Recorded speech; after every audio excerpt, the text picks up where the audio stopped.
All right, all right. So let's see. Hello to everyone. I'm just going to give y'all some time to come into the chat. I hope everybody is doing well out there. Um, let me see. So I have this streaming to a couple of different places today. I'm doing something a little different. But this podcast is specifically catered to those of you that's on a spiritual journey, divine feminine out there, who's on a spiritual journey, and you are also a mother. Okay, so if you are a mother that is on a spiritual journey, why don't you go ahead and put some 333s in the chat, y'all? Put 333 in the chat if you are a mother on a spiritual journey. Um, let's see. I'm gonna give y'all some shout outs out there. So hello to Patricia. Wait a minute, Patrina Douglas. Let's see. DJ Sweetness, Zena, Do Blunted, Bruja, Aruja, Raven, Divinely Guided, Waterland, Nicole, Tiffany, Natasha, okay, Martinez, Donna. All right. I see quite a few 333s in the chat. So it's good to see y'all. Um, this was kind of like a sporadic uh podcast that my spiritual team dropped into my spirit a couple of days ago in regards to catering a message towards the divine feminine out there who are on a spiritual journey who happen to be mothers. Okay. I feel like this is a very necessary conversation because we don't have enough conversation surrounding the spiritual pathway and what it means to navigate motherhood. Because it's not always easy. Okay. It's not easy. You see, I can't even say it right. It's not always easy. Okay. Trying to maintain and continue to do the work to heal and to stay balanced and, um, still maintain your divine feminine essence, your sensuality while wearing so many hats. Because obviously there's a lot of expectations that comes for the divine feminine who's also a mother on a spiritual pathway. So we're going to be talking about this. I want this to be interactive today. So I'm going to be leaving the link here. Thank you to my moderators out there as well. And also Jessica is going to be joining me today. I thought she would be great to bring on because she is also very spiritual, but also a mother as well. So I'm going to leave the link here because I want y'all to join in. I want this to be an interactive conversation. And we're going to be discussing things such as breaking generational curses. As a mother on a spiritual journey, we're going to be discussing raising spiritual children. What does that look like? Okay. As well as maybe even co-parenting with someone who may not be on a spiritual journey, right? But you have what you're teaching your children, they have what they may be teaching their children based on what they was raising on and how you find a way to navigate that. And we may also talk about healing while trying to remain strong for everyone else, healing while being strong for everyone else. Okay. So we got a few different things that we can discuss tonight. So I definitely want y'all to come on and join in on the conversation. But let me bring Jessica up here. Hey, Jessica. Hey, everybody. All right. I'm glad to have you here. So, yeah, we're going to be talking Glad to be about here. breaking generational curses. I feel like we should start there Yeah. because on this journey, um, that is so vital. If you don't do anything else, Yes. that's like very important. And I've spoken about typically the declaration that I recommend to people is where you're breaking it not just on your side of the family, but also the father side of the family. Because if Hmm. you don't do it on their side, then the child will take on the curses from the father side. And Hmm. a lot of times that's not easy if there's still some bitterness, unforgiveness. It's like, ain't nobody about to break them damn curses on his side. But you have to push Yeah. past that for the sake of the children. Hmm. That's right. So um, how are you able to navigate, Jessica? Like, is there something that you can give as far as advice on your end? How many children do you have, first of all? Well, I have four kids total, Okay. three kings. Okay.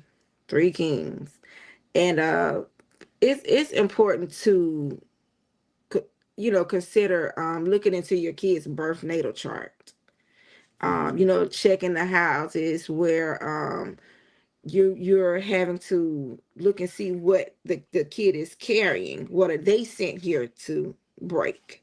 You know what I'm Yes. saying? So, because we all sign contracts. So Hmm. Yeah, it's that's another thing because you and I we speak about that a lot as far as looking at the natal uh-huh. charts. You're really good at doing that, and Mm-hmm. it was not something that I was, that deeply into, but now I find myself being more curious, like, okay, Mm-hmm. what is my child's moon sign? We typically know their sun sign. We don't know their moon sign. We haven't tapped into their rising, their north node, and all of these different Mm-hmm. placements, that's important to know. And that way we can kind of gauge how we should navigate in our parenting and Yeah. cater it to that child specifically, but also being able Mhm. to prepare that child for what they might face in the future In based the on what's future. already in their natal chart. Mm-hmm. So that's a really good point. I didn't think about that. Um, so as far as let me see, because we already have somebody up here. Let me see. I do want to talk about raising spiritual children though before I start adding y'all to the chat. And I would like for y'all to come in if you have like different methods that you can recommend to other divine feminine out there, other mothers who are raising children or might be with child. Because I did see someone mention that she's pregnant right now.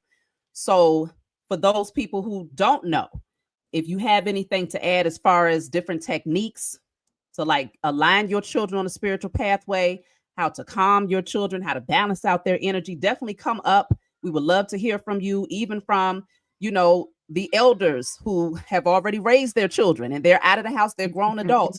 What would you have done differently now that you are aware, or if you were aware at that time, just to add your opinion? I would love to hear it. So let's see. Um, y'all hear him in the background. You see what I'm saying? Hold on one second.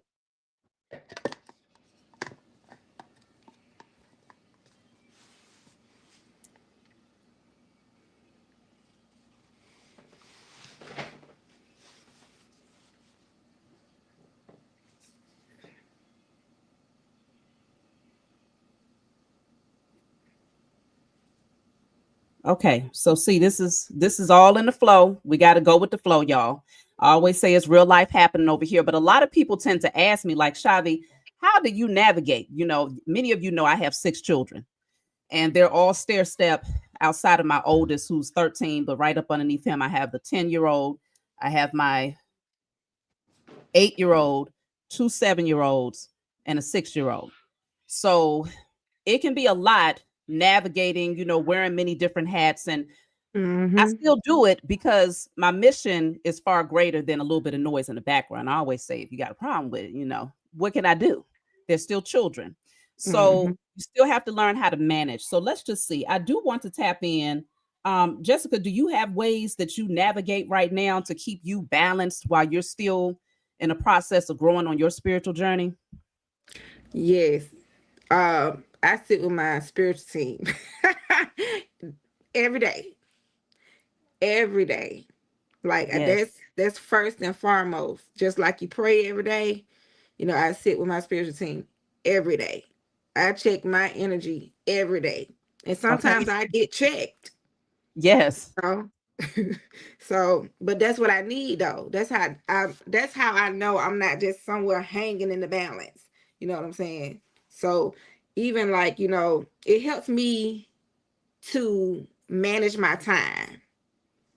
It just Hmm. helps me to manage my time. And sometimes, your spiritual team will go off and let you just do a little something just to show you something. You know what I mean? So Yeah. I mean, your but children, it they'll be all your brings you back to yourself. said to you, said, bring it back to Yeah. yourself. You kind of froze a Mhm. little bit there. What was the last part? I said, but it all brings you back to yourself. Hmm. It brings you back in alignment. But you learn your lesson. You was like, okay, so this was that. Or you could see, especially if you're a Pisces moon, because I am, and I'm raising 2 Pisces moons. So Mm. boundaries is important. So I got to be able to teach my kids, look, especially my daughter, she got a lot of strong water placements. So boundaries is important because she's my mirror. So I teach her, you just gotta have boundaries. You gotta walk a certain way, when you're Yes. highly spiritual. And that So makes sense with the boundaries. That is so important. A lot of times in parenting, you assume that, of course, children, they want to cling to you. Naturally, they cling yeah, to, especially the mothers. They cling to you. But you do have to set aside boundaries and say, you know what, this is mommy time. Even if you ain't doing nothing but looking at the ceiling.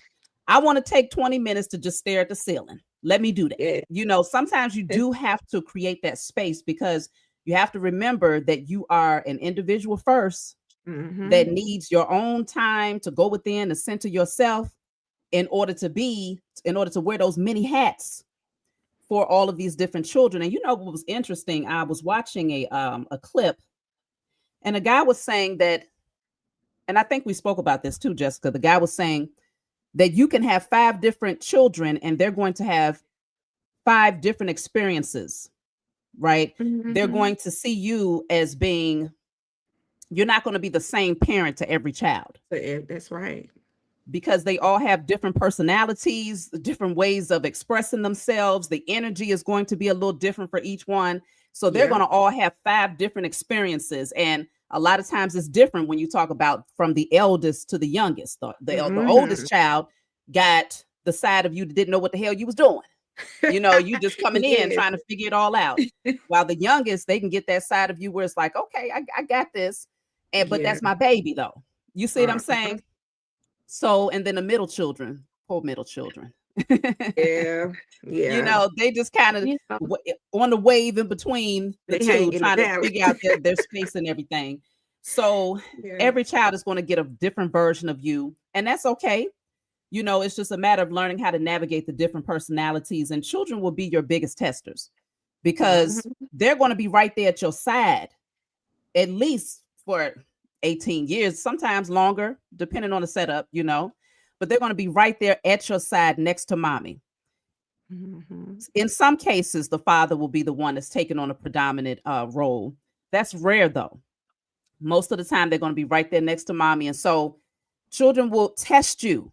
Okay. They're going through their own growth phases, they're going through their changes. When these planets are shifting, these babies are feeling the energy. Sometimes we forget that too. It's easy to forget. Like these babies are they tripping now. It's a full moon tonight. Energy is heightened. Or maybe during this time, if there's something going on, let's just say Pluto, I don't know, whatever, Mercury retrograde, it's all types of stuff going on. We also have to consider that they're having Mm-hmm. internal changes that they can't quite identify. Yep. So that's another thing. Don't you think? What do you think about that, Jessica, as far as the shifts in the planets and things? Yeah, because with my daughter, she's a Pisces moon, but she's a Virgo. So I'm aware of like retrograde and Mercury, like for her. I try to keep an eye on that because my daughter, one, because she's so emotional. Like I said, she got strong water placements.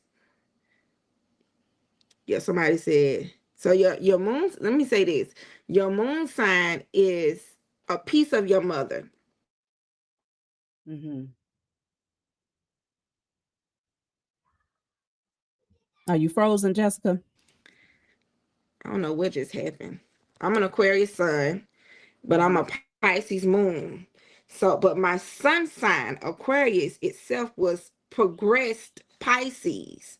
So, as an Aquarius, I wouldn't sit in that Aquarius energy like the mean Aquarius, not with a Pisces moon. No, I was just sitting back, taking in everything. But when my sun progressed to Aries, I'm gonna be in a different energy. And I have Aries third house, so my communication is about to change in probably like the next 2 years. But my kids, Joshua, Chloe, Pisces, Moon, Aquarius, for Joshua, how they view me as someone that's very spiritual. So, and my eldest son, a Libra moon, I stay on him about how, his appearance and this and stuff. And he tells me people tell him, "Oh, your mom is beautiful," all the time, because we know a Libra is aesthetics. They like beautiful things. They like they women pretty, just pretty Hmm. things. So, and your moon sign is how you move emotionally in this realm. That's how you move. Because I saw somebody say my moon sign is an amplifier or something like that. Because it's how you move. That's the Hmm. person that the grandmama see. Well, your mama may say your sun sign is this, that, and the other, because that's your focus. But your grandmama gonna say, "No, but I see deeper. That's the moon sign." So Okay. So in yeah, other words, it is very important to understand your child's moon sign. yes. And when you Hmm. talk about the natal chart, if you can just give like a specific house that maybe somebody should tap into if they want to look at their child's natal chart, what should they look at? What I do is the moon sign. Okay, where's the moon sign in the chart? Of course, the sun is important too, because that's your focus, that's your purpose. But your Mhm. north node, that's the energy that you have to materialize, and it ain't gonna be easy.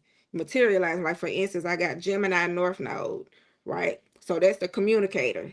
You Geminis walk up to people, they can talk to anybody. Me, as an Aquarius rising as well. So I descend to Leo. So I always say whatever you rise to, what goes up must come down. So Leo. So the center stage, attention, while Aquarius is the mind, Leo is the heart. So those two are one.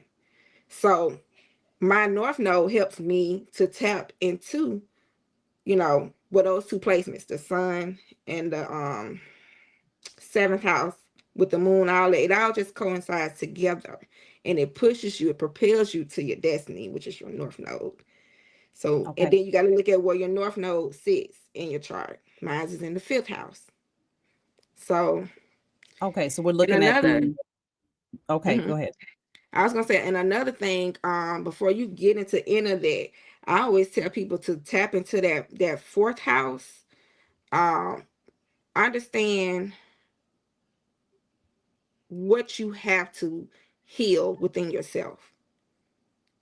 Hmm. Okay, because let's just say you're a Leo rising. Okay, now if I'm an Aquarius rising. That's father issues. You deal with abandonment, neglect, all that stuff. But Leo deals with the mother issues. So that puts what Scorpio in the fourth house. Scorpio in the fourth house um, could mean, the house of secrets, molestation, uh, and other things. So if you can stay Okay. on top of it, though, cover your children. Check out that fourth house. So the fourth house, well, for yourself as well as for your children, it sounds like it's Yes. very important.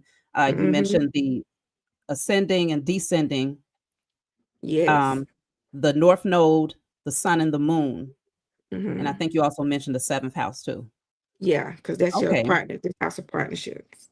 Okay. All right. So that Hmm. sounds good for those of you who are interested in tapping in from that angle. So I do want to talk about a little bit as far as ways to navigate the energy, because again, children's emotions, they're still learning how to navigate their own emotions.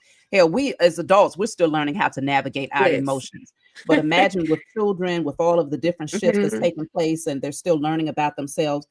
um I can tell you some of the ways that I've done it. Like, we haven't done it in a while. We have to get back to it really. But we used to sit in a circle and use the singing bowl. And I would pass it around to my children, but see, they broke two really good singing bowls. Okay. I spent a lot of money on them singing Oh, bowls and they broke them.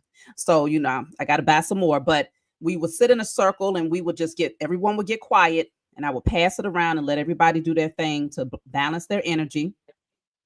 Lately, I've been practicing having my children say kind things to each other. That is so hard for children. yeah. They Yeah. really know how to snap.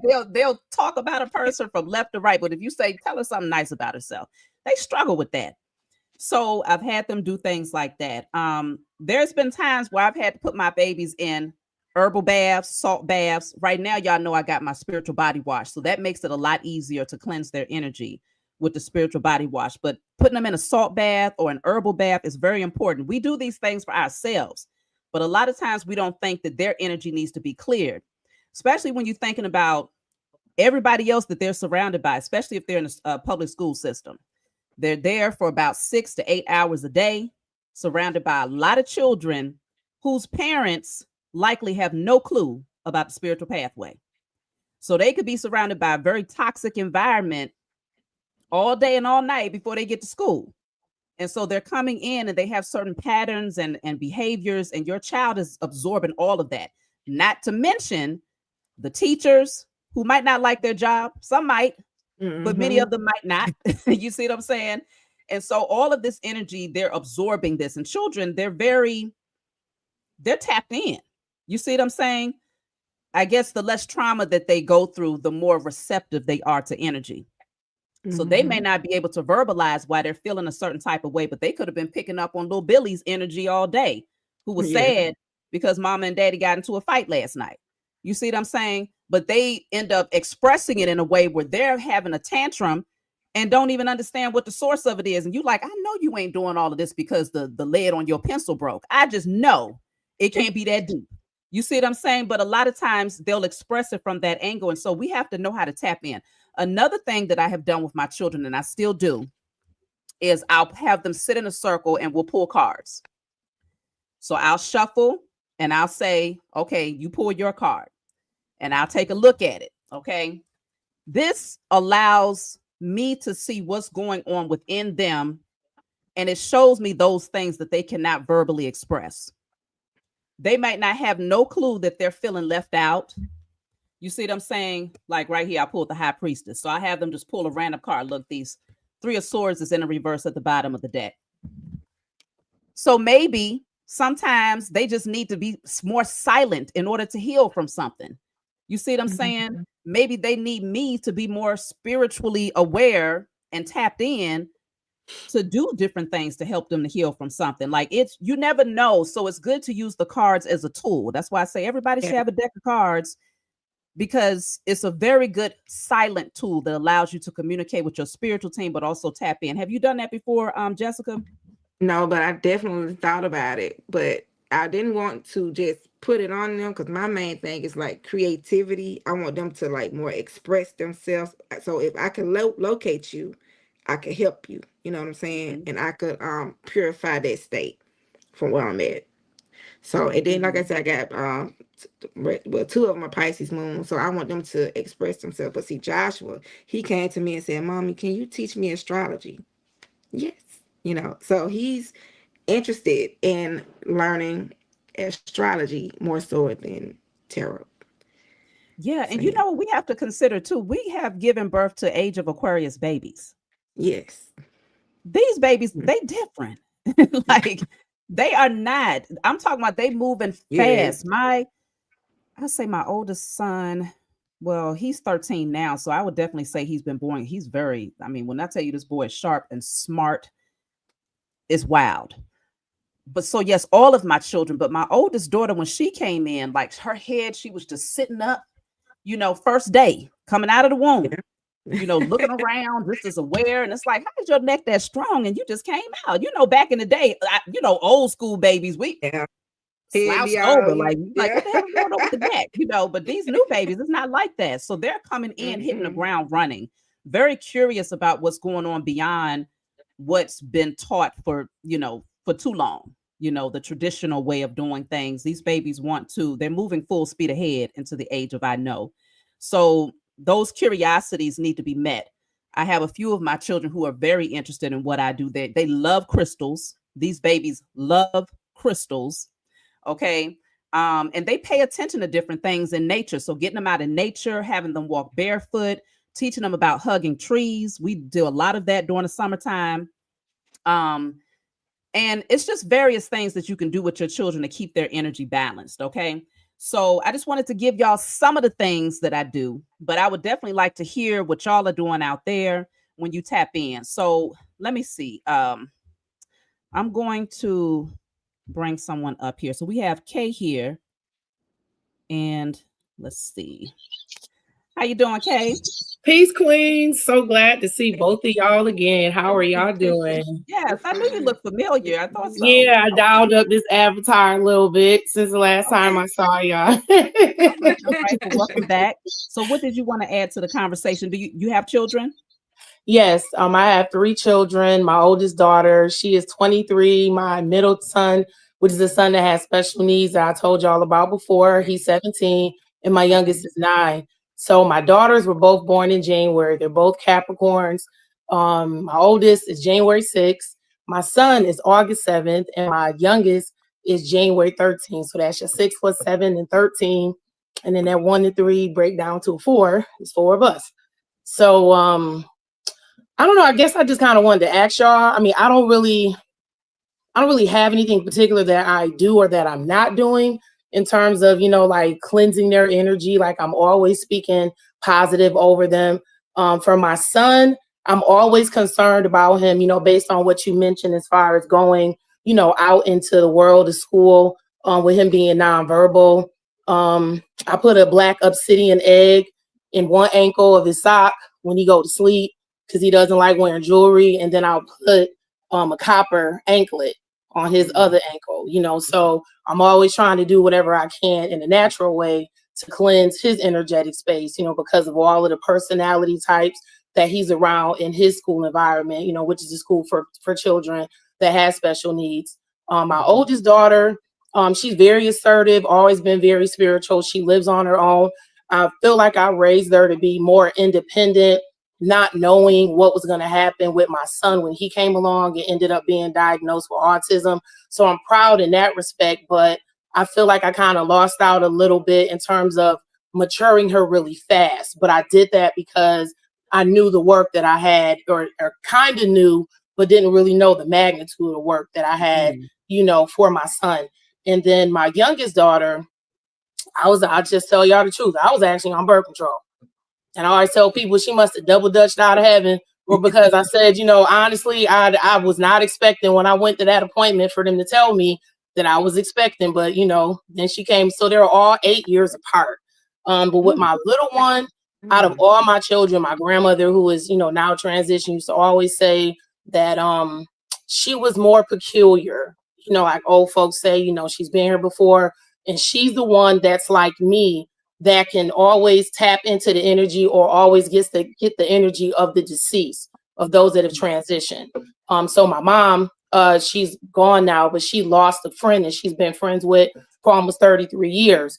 And I knew a week before he was transitioning that he was gonna, but I just didn't really know the words for it. And I wasn't quite sure if it was him.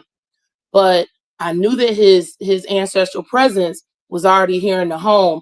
And as soon as my little one came home, the lights flickered and she knew it was him.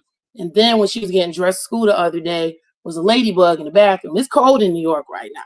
What is the ladybug doing up here? And she said that was him. So that one is always tuned in, tapped in, and turned on. But I worry about all of them. But her, I'm more concerned about, because I homeschooled her from pre-K until 3rd grade. So this is her first formal year in school. And I just got her report card and she did great academically, but I'm glad that you mentioned that. I need to buy that spiritual cleanse, for all 3 of my children. But it's her, both of them more so than anything. My oldest one, I'm never concerned about, her navigating herself out here in the world, because she's very assertive. She speaks her mind. Sometimes I feel like I gotta have that stash of what do you call it?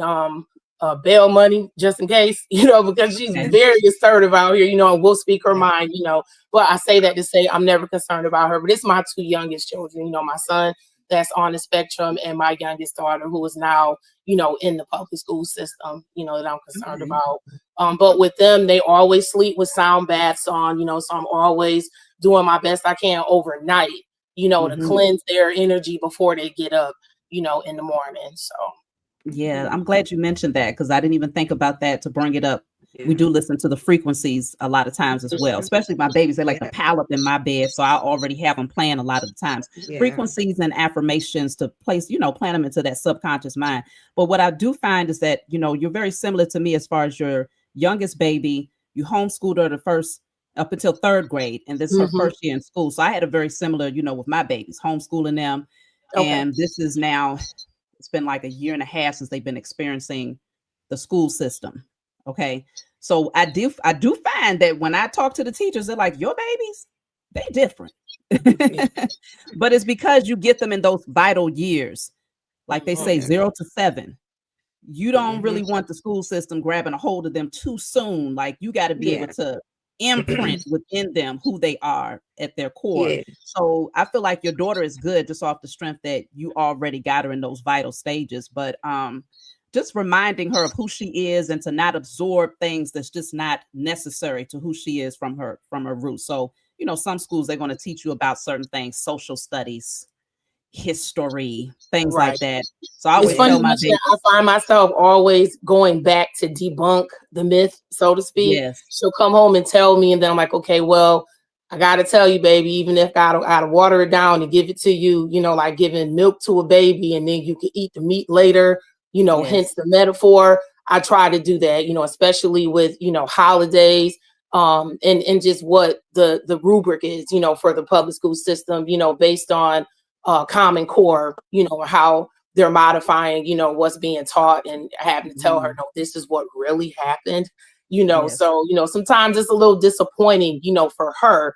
And then in this school she goes to, she's not there with a lot of people of color, but it's a public school, believe it or hmm, not, so one of the things I am also concerned about is, there's so many ethnic backgrounds, and I don't want to dissuade her from, she's always friendly. And I think that comes from being homeschooled for so long that she just really wants to make friends and right. that, she's very easily impressionable. But that said, what is either one of y'all, I'd love to hear from y'all your take on this, 6-7 phenomenon, Gosh. from the children. Because Yeah, my mom is Christian, I don't knock it, that's my foundation, the Black church experience, I'm grateful for the discipline, but I unsubscribed a long time ago, if that's a good way to put it. But my yeah, mom sent me a video the other day and I watched like 2 minutes of what the lady had to say. And I was like, oh God, I can't do Yeah. this, rhetoric about it being demonic and all of this, because numerology, that's us. We are mathematics. You know what I'm saying? yes. So,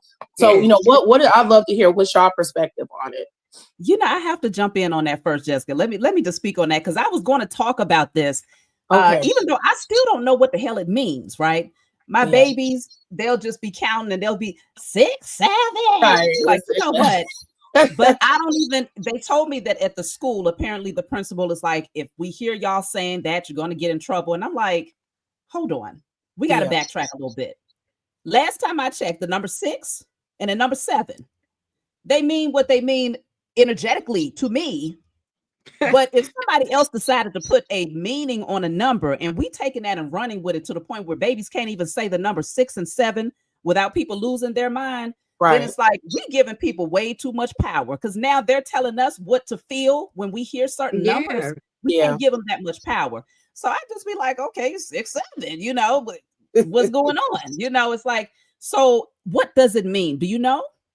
I never heard of it. Never heard of it. Oh, well, as far as I know, and anybody in the comments, I'm sure, correct me if I'm wrong, I mean, and that's the other thing, having a 9-year-old and I'm 45 years old, sometimes I feel like I'm real old school in a sense, because she'll be like, mom, you know, you sound like an old mom when you say this. And I'm like, but you're 9, how do you, decipher that? But as far as I understand, somebody said it was a basketball player that's height is 6'7", and there was like some kids in the crowd at a game doing 6'7", like with their hands or something like that. But that's all I know. I still don't know Okay. the premise behind the fad, if you will. Yeah, last time I checked, it means the lovers and the chariot. Okay. Okay. I don't know. But I will, if we kind of redirect a little bit, because I would say don't even worry about that. It's going to always be another Yeah. trend, something else that they're saying. They were saying Mhm. something else last year. I forgot what the heck it was, but I don't put too much stock into it. But as far as you mentioned your youngest child, I think we spoke about your youngest. Now your middle child, he's Yes. 17, and you said he has autism and he's Yes. nonverbal right now. Yes, he speaks So in words and phrases, so his communication is now at this point it's meaningful in terms of him really trying to explain what he wants to do. So he's just now, and I'm grateful for it, just speaking 2 to 3 word sentences, and enunciating better, but not able at this time. And I'm grateful that that's going to change, but to be able to just have a fluent, conversation, but him, that's the one I've been fighting for him since day one. Oh, look, the yes, little lights flickering again. And that's not electric. Love to tell you that's the sign. I keep going yes, hard, like to the point where I have other parents that are asking me, how they can, get the language to advocate. But I've been doing this grassroots. I had to learn how to do this, for the past 15 of those 17 years.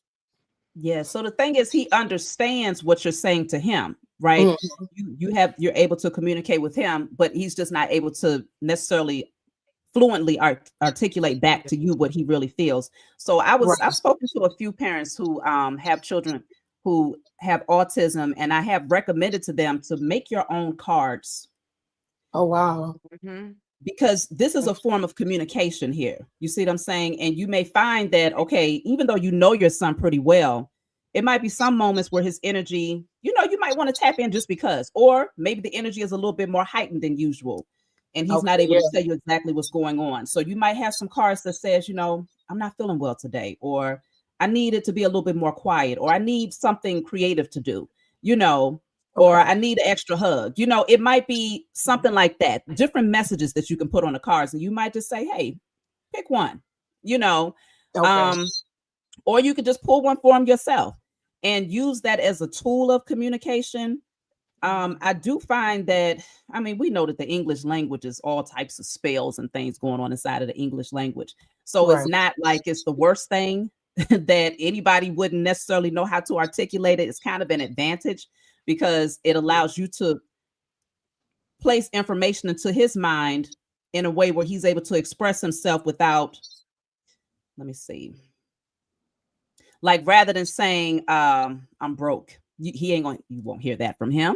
Right. No, You know what I'm we saying? say we're temporarily out of cash. We never say broke because that's spiritual. Temporarily out of cash. Exactly. Yeah. So it's like Yeah. it's just certain things that he's not going to articulate that we have been programmed into saying, and we try to undo it now. Here we are trying to undo the language that we've been taught.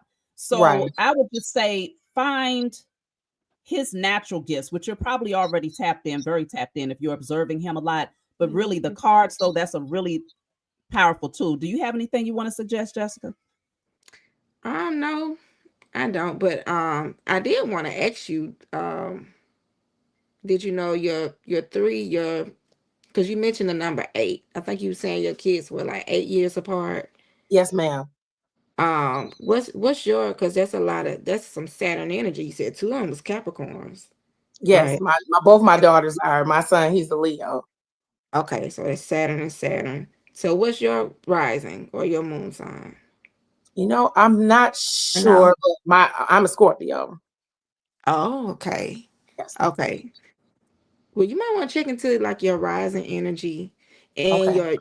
your north node. If you know your birth natal information, like your time of birth, Yep. location and all Absolutely that do. stuff, check that out. And look and see what your north node is, because it was definitely some lessons in them Okay. 8 year, spans, but it was lessons Okay. like for the foundation. Because I just wanted to cut the card to see what would come out. And the 8 of Oh, Pentacles, feel free, please. the 8 of Pentacles came out, because I was Oh like, dang, what's wow. the meaning of all those eights? So to get the 8 of Pentacles, you definitely had to, because you mentioned something about four. It's a foundation that you had to build, but one, you had to get the lessons first to Hmm. build a solid foundation. But you had to learn to be patient. You had to learn it. It might have felt a little heavy at times, but Oh yes. yeah. So just, if I could say anything to you, I just say gratitude. Because one thing about Saturn, it's like a up and down thing. So just learn whatever your water says. You say you're Scorpio, so it's meant for you to deal with deep things. It's meant for you to, you got the back to endure. Mhm. The mental stability, all of it. You strong.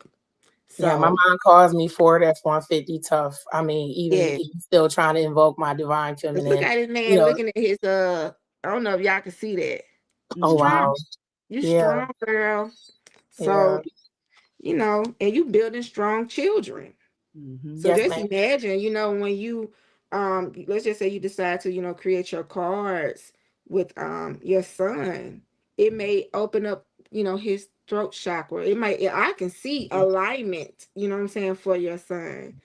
Thank So you. you just, step out there, go a little deeper, Scorpio. Yes, ma'am. I sure Okay. will. That's good advice. And another thing to consider is like every year, that's your personal year that you want to keep Mhm. up with. So even for your children, like right now, your son at 17 is in year 8. Well, personal year Right. 8. Okay. Mhm. Well, actually, you know what? I'm thinking about the age itself, but if you add his Yeah, that's his birth date to this year, 2025. So let's just say he was born January 15th. 1 plus 1 plus 5 plus 2 plus 2 plus 5. That's going to tell you his personal year. But I His also like birthday to is think 8808. Yeah.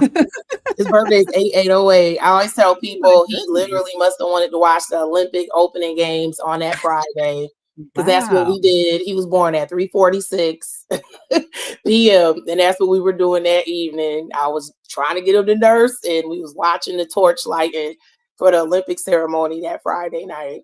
Mm-hmm. girl, that's a That's lot. powerful. Yeah. If I, you know what, you just align your energy with Saturn, not just for Okay. you, but for your kids too. So, what Saturdays? Do rituals on Saturdays. Okay. Google Mhm. what Saturn hour, because there's a relationship with Saturn there for you that you need to embark on. Okay. Mhm. So, yeah, Noted. Yeah. communicate with Saturn, Okay. the Chrome mother. Yeah, and tap into that number 8 for him just to see how Mm-hmm. can you navigate with, raising him and tapping into his natural gifts with that number 8 cuz I'm Because he every time I see definitely. the 8 I think about Leo for some reason. I don't really know why, but I always Right. associate it with Leo. Okay. Mm-hmm. Yep. And he's a But what Leo. Leo is the he's number 8 month or something like that, right? Leo,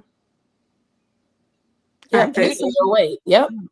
Yep. Oh, okay, August yeah. Yeah. 8th. So for Mm-hmm. some reason, I always feel like so maybe there's something there. He's meant to shine, but it's connected to some sort of gifts that he has. Mm-hmm. He'll be able to tap into that. I feel Yeah. like you'll be able to develop that over time and really figure out what that is. But I would strongly suggest that you tap into the cards and see if that's a tool that will work well for you as far as navigating your relationship with him. Did you Okay. ask something else before we get off? I'm trying to see if we covered everything already. Oh no, I always appreciate the knowledge, wisdom, and understanding from both of you ladies. Thank you so much. I appreciate Welcome. it. All Yep. right, Kay, it's Yeah. good seeing you again. Thank you. Likewise, Queens. Thank you. Peace, All Queens. right, let's see here. So I'm going to bring Queen V. Let's see, Queen V. How you doing? Uh-oh. Oh, hey, hello. I'm great. How are you? Hey. Very good, I very good. wasn't expecting to get picked. I All right, well, it's good to see you here. So how many children do you have? have three. Okay, I have Okay. three three children. again. And I'm sorry. I apologize if you hear snoring. My dog is behind me. I'm in the car. That's all right. And she's snoring behind me. So yeah, that's what you hear. But I have three children. They are you want me to give you the ages? Yeah, that's good to know. 31, 25, and 19. Okay. All Okay. right. So you got a nice little gap with that last one there, huh? Yeah, they're all 6 years apart, Okay. and I have five grandchildren also. But Okay. yeah, just wanted to know like if anything was coming through at all that you guys could give me pertaining to that. Um, let me see. Did you want to just I guess we can pull some cards. You want to see as far as your relationship to your children, or if you could be a little bit more specific there. Um, yeah, the relationship to my children. We all have good relationships. Generally, my second daughter is a little bit more strange. She's a little bit more of the challenge, but I think she is supposed to, challenge me with certain things. So we can Mhm. go into that with her if you want. Okay. So when you say challenge, is it like a communication barrier where you feel like y'all have a hard time understanding each other, or what is the Yeah, challenge for you? that's it. A hard time understanding each other. And it's like as a mother, you expect that your child should understand you more because they've known you since they've been here. You know what I mean? So but with her, it's like, yeah, she feels like there is a communication barrier between the two of us. and she's, Okay. yeah. So just want to know what Well, that you know what? I'll dynamic is tap in. about. I'll see what is her perception of your energy towards her first. Okay, that Because sounds good. sometimes, it's all about perception. Like she might be Mm, seeing it one way, you're seeing it another way. So then if we tap in and see what's the perception, then that'll kind of give you a gauge as far as like, okay, how can I shift things just a little bit to get on the same page? So we're starting off with the Knight of Swords. Okay. So she feels that when you communicate, you come in hard and you come in heavy. No, you don't hold nothing back. It's like you gonna get this word, you're gonna get this truth. Like she feels like it's a little bit aggressive in a sense. Okay, that's how she perceives your communication, your way of expressing yourself. okay. Sometimes she might feel that it's to call her out in front of others in some way. So she's on Sometimes the she feels that defensive, it like what puts I'm her on saying. a defensive Hmm. because yeah, naturally, I mean, this knight is charging in. They're charging at the person with the sword of truth, the ace of swords. It's like, I have the sword of truth. I'm about to tell you exactly what it is to bring you some mental clarity. And you could definitely mean well, but I Mm-hmm. think she feels like your approach is a little bit more aggressive, Harsh. and it makes her feel like, yeah, she has to, defend her position. Let me take one more real quick. Yeah, the Hierophant is here. So it's just showing, I feel like you mean well. You seem to be a natural teacher. You see what I'm saying? Like you want things more structured. There's a Hmm. certain level of respect that you expect. How old is she again? 25. Okay, 25. So Mhm. it's all about structure, it's all about discipline, and it's the Hierophant is the teacher. So I feel like she does respect a lot of the things that you have to say, but she feels like the way that you bring it to her is a little bit aggressive at times. Hmm. Okay, yeah, I can see that. I So know it's it's something like to it's a consider. Yeah. communication thing and a delivery thing, and yeah, that type of energy. And Hmm. I'm a little bit passionate, and I think she misconstrues the passionate with the aggression, or yeah. What's your sign? Oh, yeah. I'm a Scorpio. I'm October 23rd. I'm actually on a cusp, but I'm definitely more leaning Scorpio. And this daughter's sign is what now?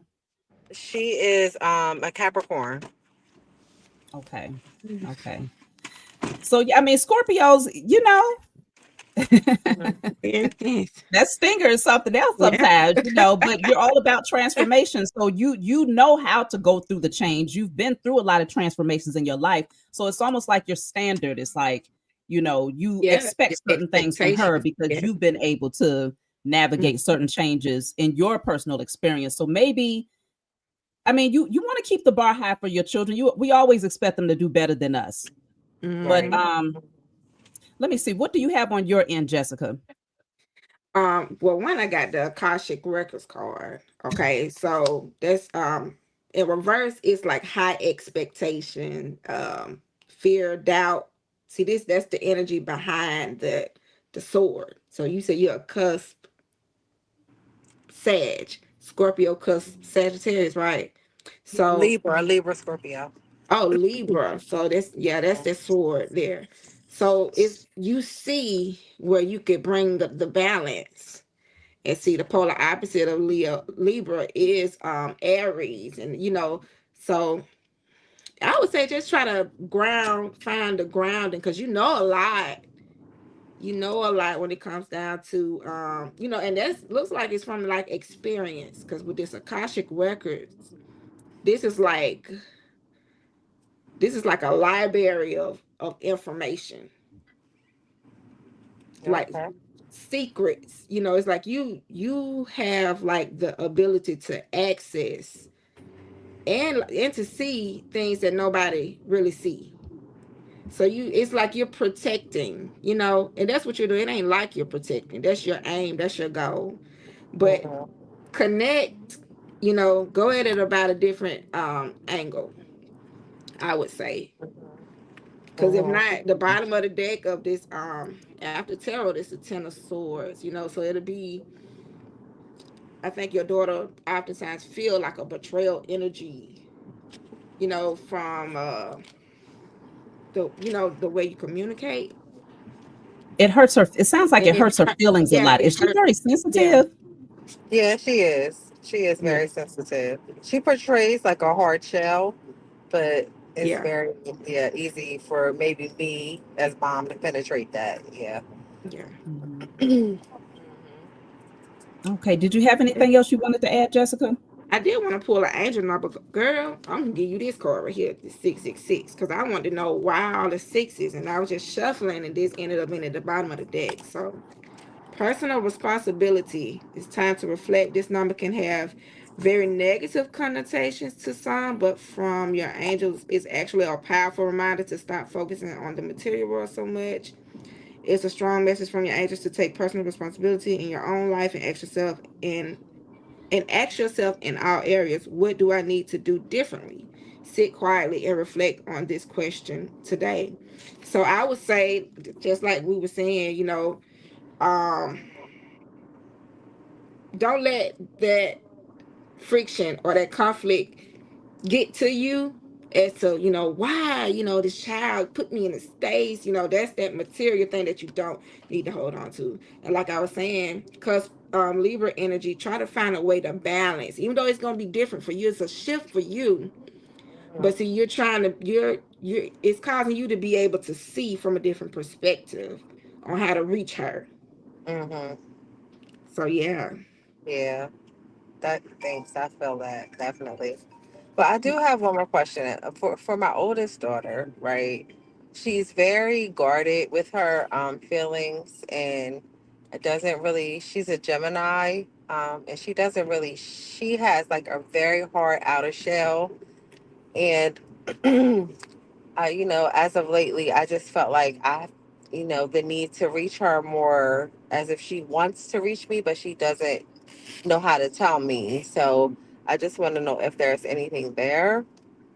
I don't know if you need her birthday or Um, anything like no, that. I mean, I don't necessarily need it, but I would like to see what is she suppressing? Has she always been like this since she was a child?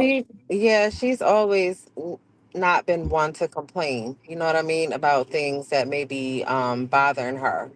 Yeah, she'll try to hold it in and tough it out or whatever. But yeah. Okay, let me tap in and see real quick. I did want to ask you too, because the Hierophant came out. How long have you been on a spiritual journey? Oh, for a while now. I'll say really, really, really good since like 2016, probably. So most of their rearing, you taught them the spiritual pathway, or is it a split energy? Where's Mostly the spiritual pathway. okay, so are they taking on that energy now? Are they focused on the spiritual pathway? Do they know how to center themselves, or are they more aligned with religion right now, or nothing at Um, all? I Uh oh, we lost her. Let me Are you there? see. Can you hear me? Okay, yeah, I can Okay. hear you. Can you hear me? Yes, I Uh-huh. can hear you. Okay. Sorry, I can't hear you now. Okay, That was her just trying to call me. okay. Now you're not driving, are you? Her Are microphone you is muted. driving? Can you hear me? Are you Mm, driving right now? I can't hear you. Wow. Okay, driving. It looks like she is I'll driving. hang up and call yeah, back in. okay, because she could Okay. be riding in the car with somebody. So okay. No, I wanted to ask her. Oh, damn, I almost messed up. Okay.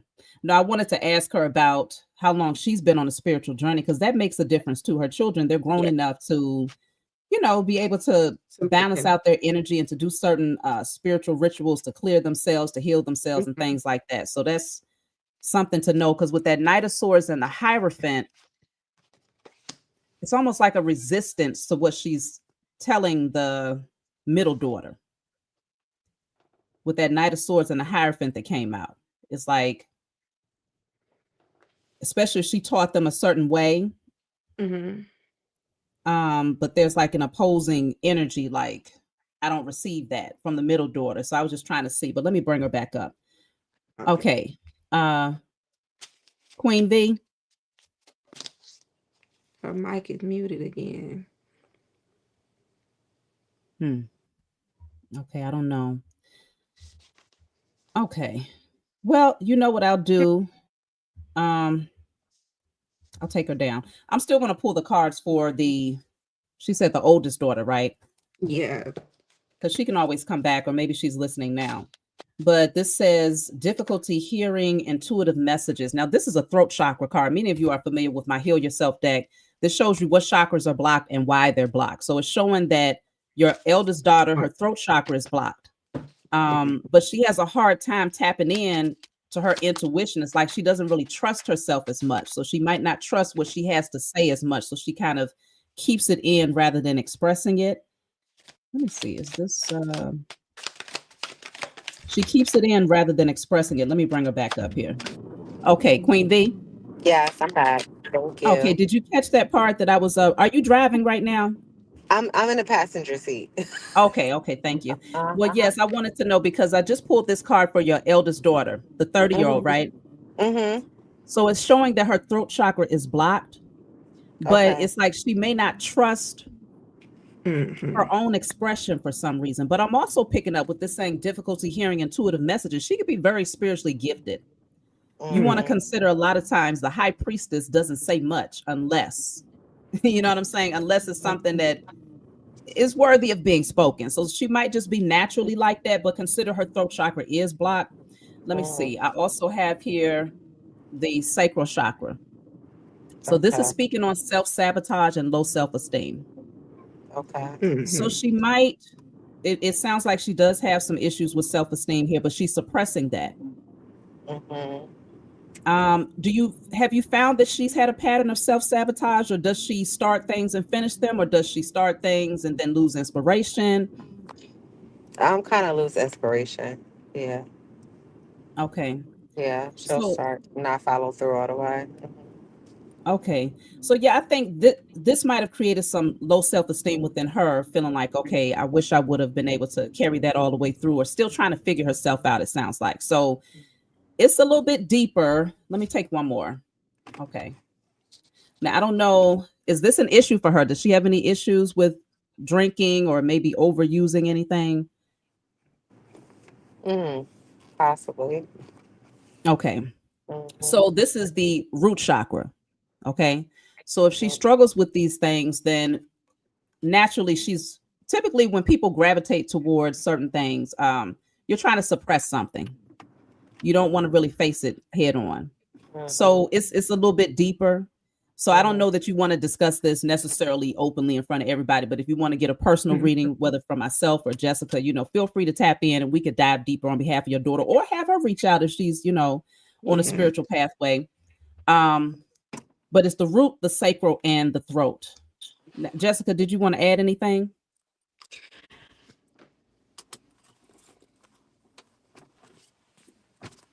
I'm gonna say this. Your daughter, you said she's a Gemini, Yes. Mhm.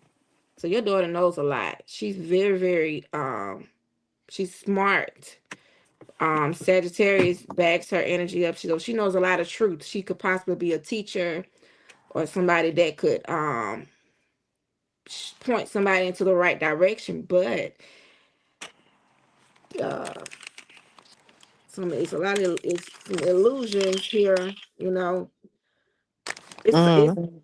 I'm gonna say your daughter is maybe surrounded by a lot of energy vampires or something like that. It's something that tugs at your daughter's energy. Mm. And it puts her in a position. I'm gonna say that. Mhm. Um, so we got I got the Knight of Swords card here as well. So Hmm. Could I it honestly could it be her children that require a lot of energy from her? whatever it is, it's something that's very, very draining. Her boyfriend? Yeah, I was gonna say it looked like it's a man. I'm Mhm. not gonna, but I'm just saying. But Mhm.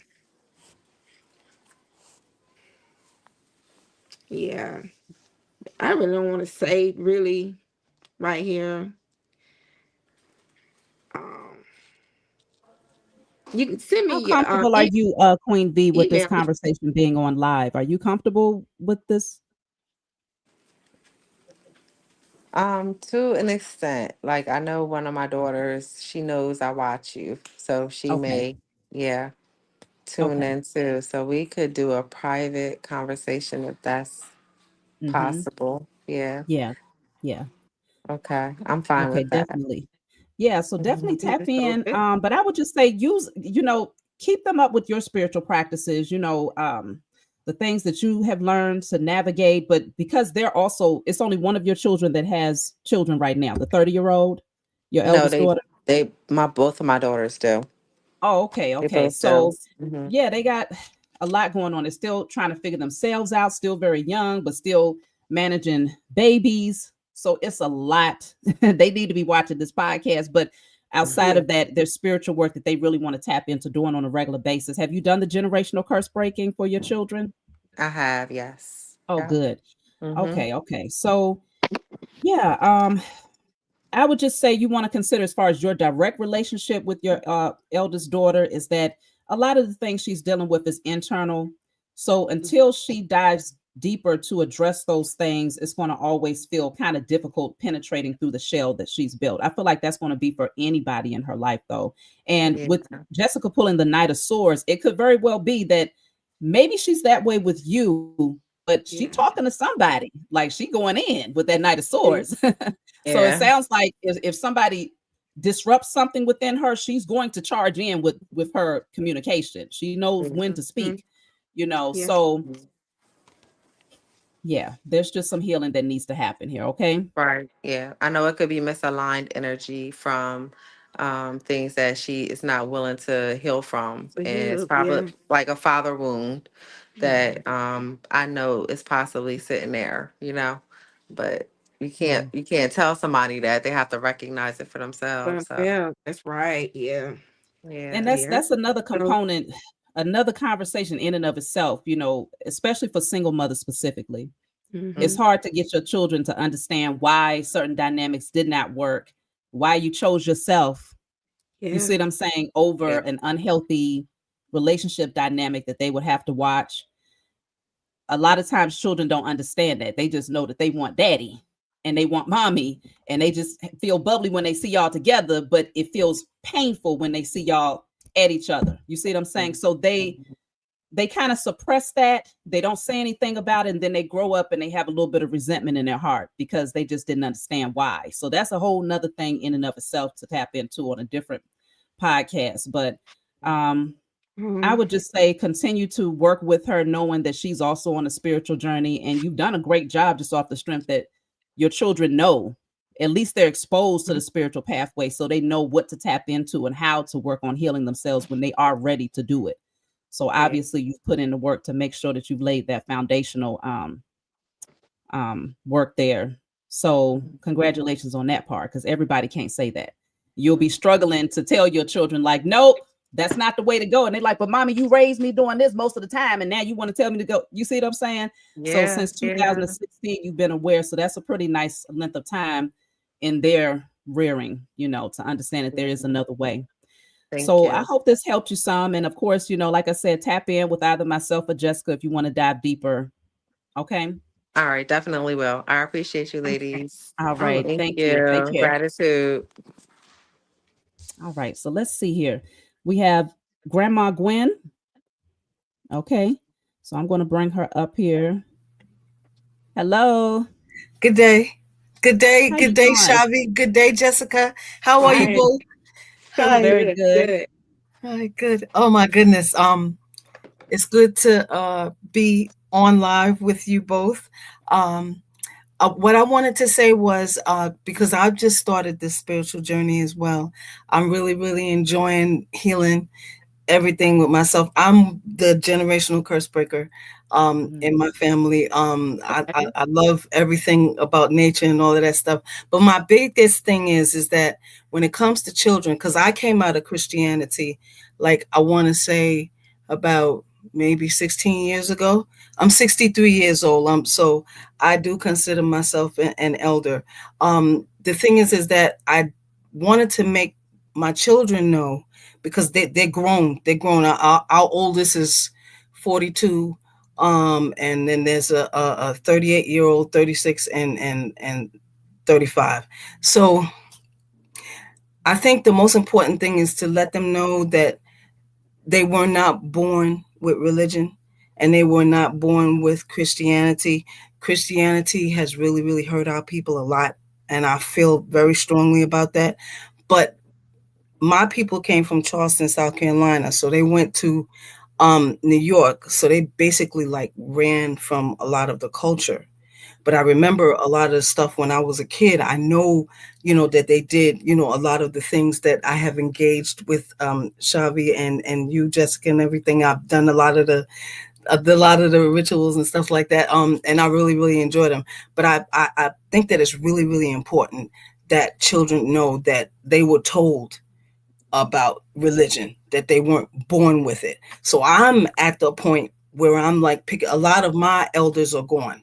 So I'm picking up where they left off pretty much, because I saw the chicken in the tub, and I heard all the stories about, so it's just one of those things where they just need to know that the universe called us and knew that we were something else before we were told that we had to uh, uh, trust Jesus and leave it, to an outside entity, Mhm. to heal ourselves. And I've learned that I can heal myself. I used to have dizzy spells. I literally talk myself out of it. I'm learning how to use the water, to speak over the water, and Yeah. I love the trees, and I see cardinals, and it's just one of those things. But I think it's important that we let our children know that Mhm. we weren't born with this stuff. Mhm.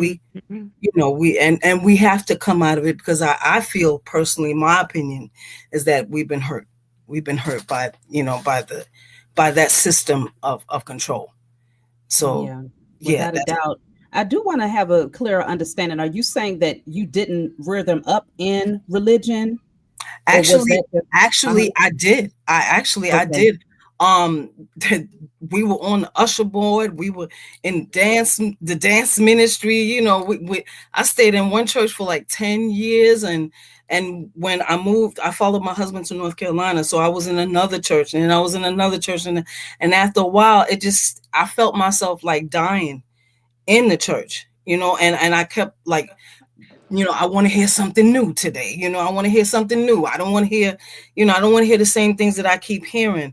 But I had a breakdown in front of my grandchildren, and they were very young, like right on our porch, because they were calling me. And it was, oh, you got to come in for quiet practice, and you got to, we have church this Sunday, and we got to get ready for this, and we got to.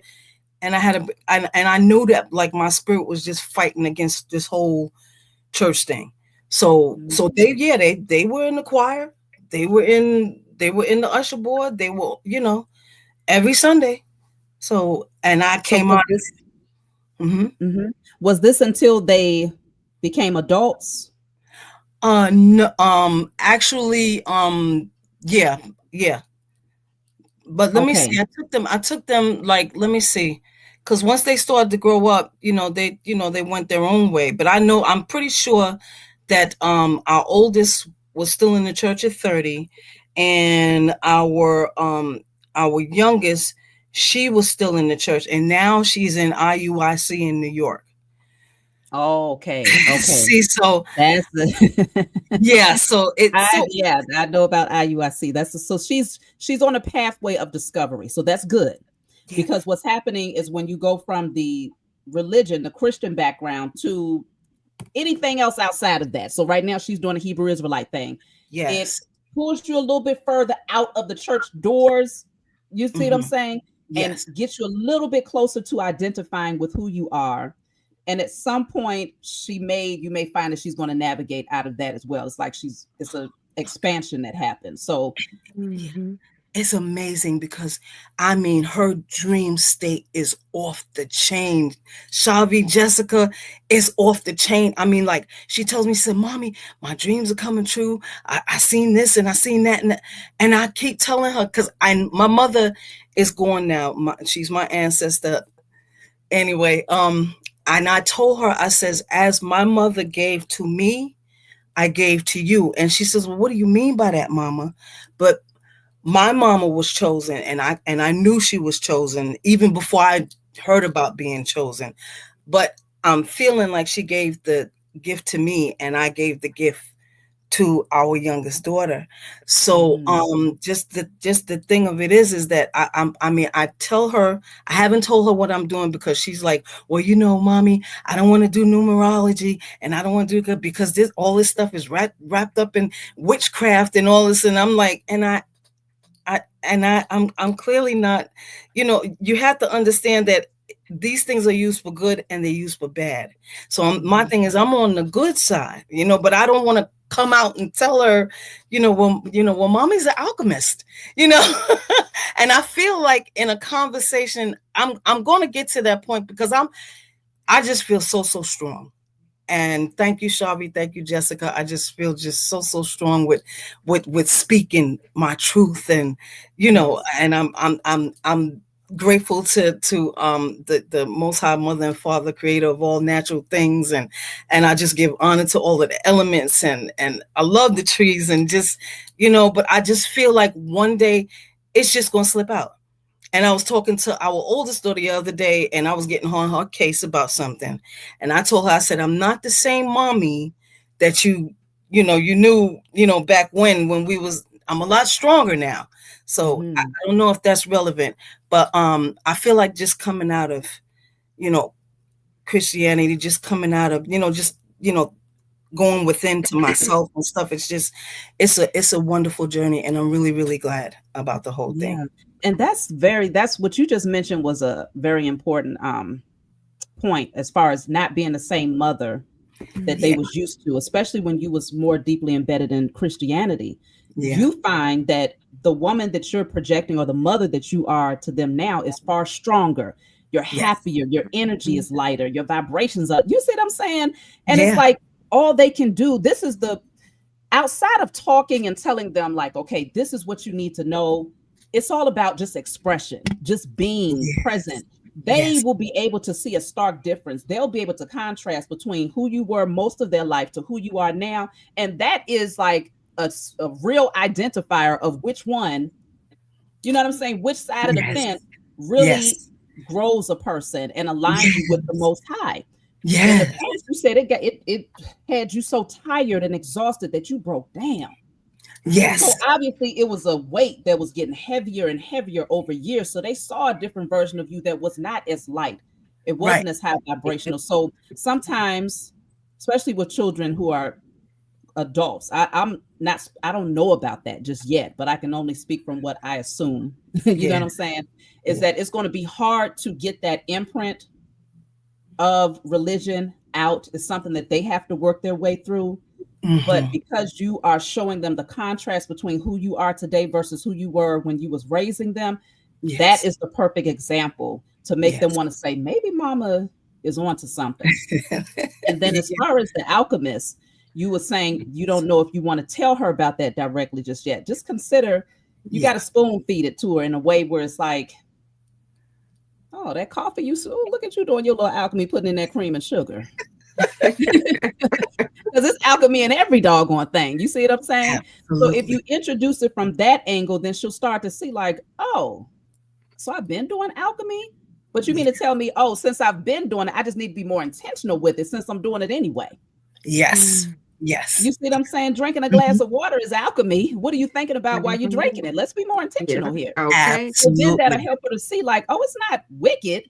It's all Right. about the intention. What are my Yes. Right. intentions behind the alchemy that I'm doing? So Yes. I would Yes. Mhm. just say introduce it from that angle, Yeah. because Mhm. with the Hebrew Israelite, gosh, it's one of those things where they're going to say the same thing over and over and over again. And they Yep. are very fixed on making sure that the message is in sync, Yes. especially groups such as IUIC and things of that nature. You're Yes. going to hear the same thing on every corner. When I was practicing, I could tell you verbatim Uh-huh. everything that they was going to say. Hmm. Okay. Yeah. That's right. Okay. For those of you that know, you know out there, y'all probably like, what the hell should I be talking about? That's what they do. Okay. So I would just say, let her navigate through that pathway. And Yes. eventually, if she continues to grow and expand, she's going to grow out Yes. of it, and where she starts to realize it's too restricting. Why am I feeling so Yes. restricted? And she's going to Yes. break through. Okay. Yes. So let me see. Absolutely. Did you have anything you wanted to add, Jessica?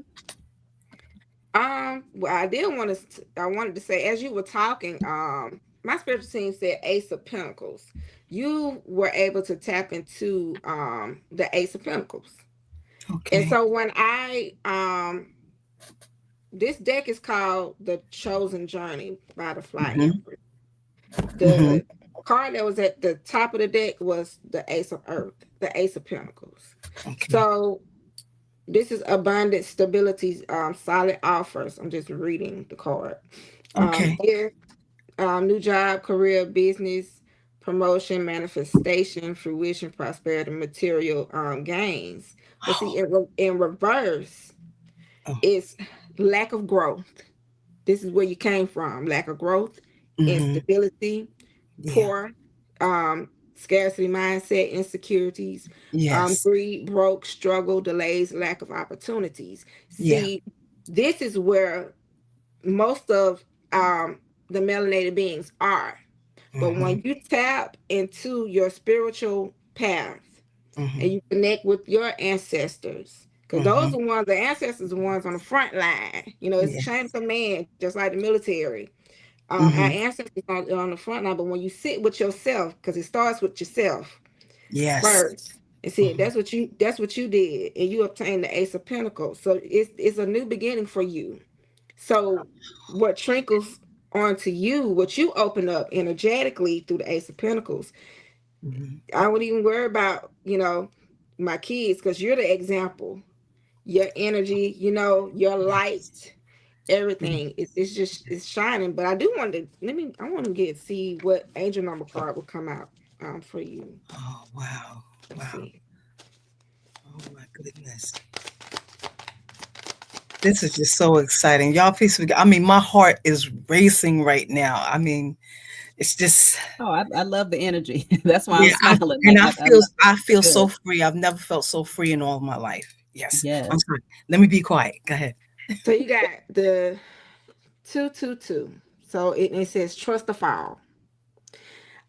Your angels ask you to trust your place in life right now. You are in the right place at the right time. It's time to take a look around and enjoy the moment. Hmm. Everything is where it's supposed to be.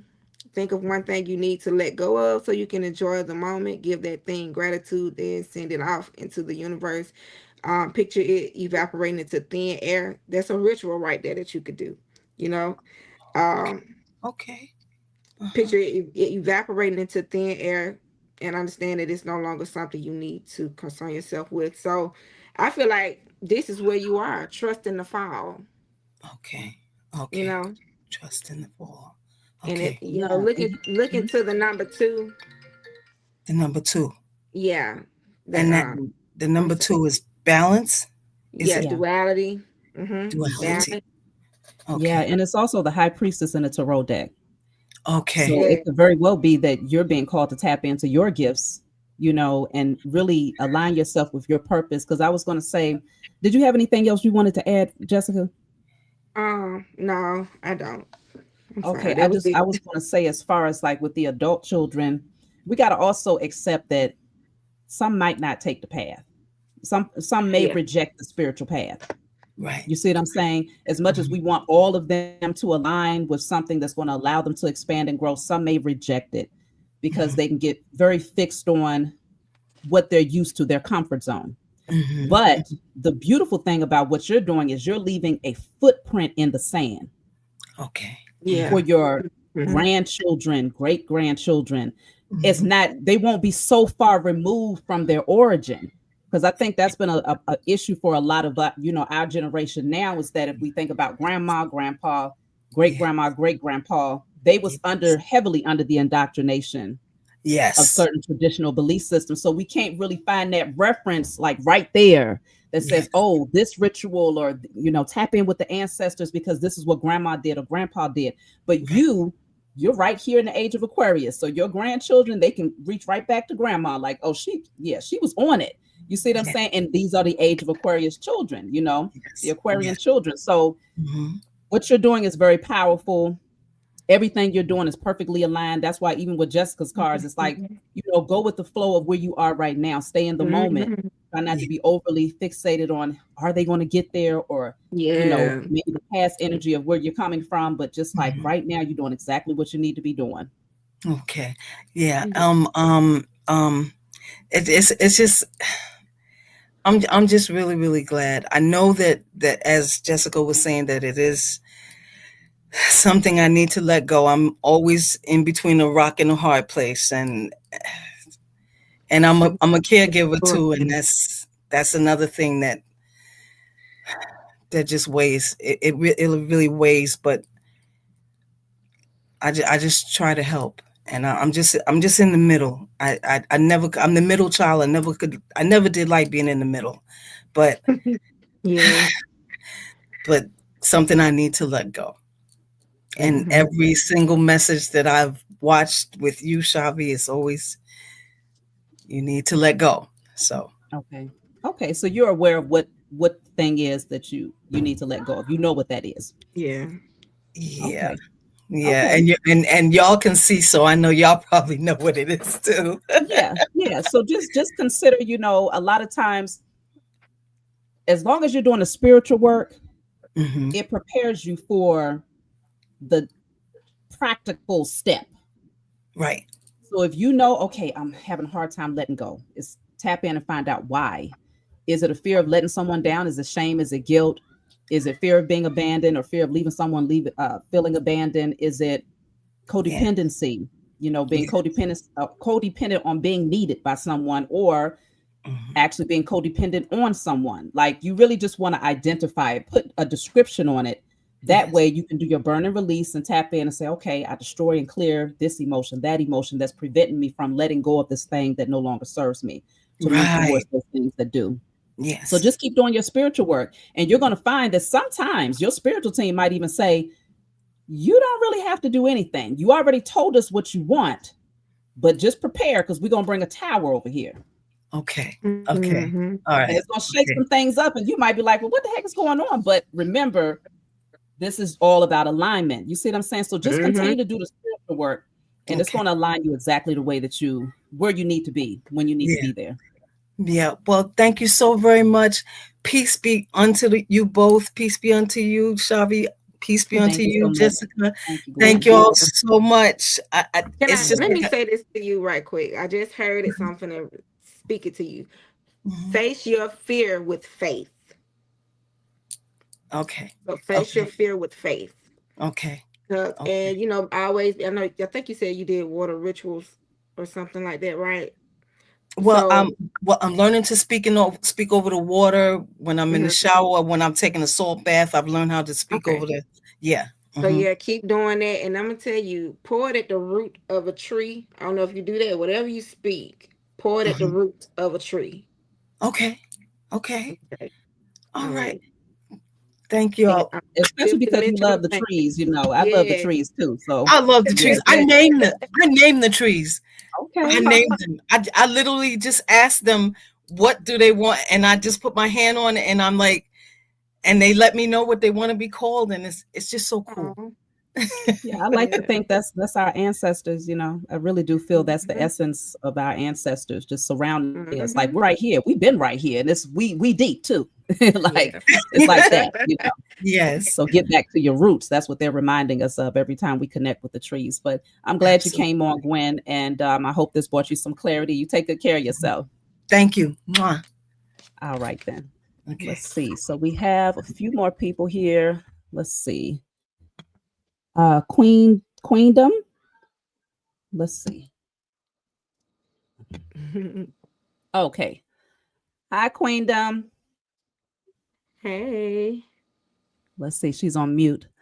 You got to Mhm. take yourself off of mute. Hello. Oh my goodness. I am Hi. on. Hi. All right. How you doing? All right. And you? And Very you, Miss good. Jessica? I'm good. I'm good. Good. All right. So let's jump in. So how many children do you have? I have three boys and they are all 9.5 years apart.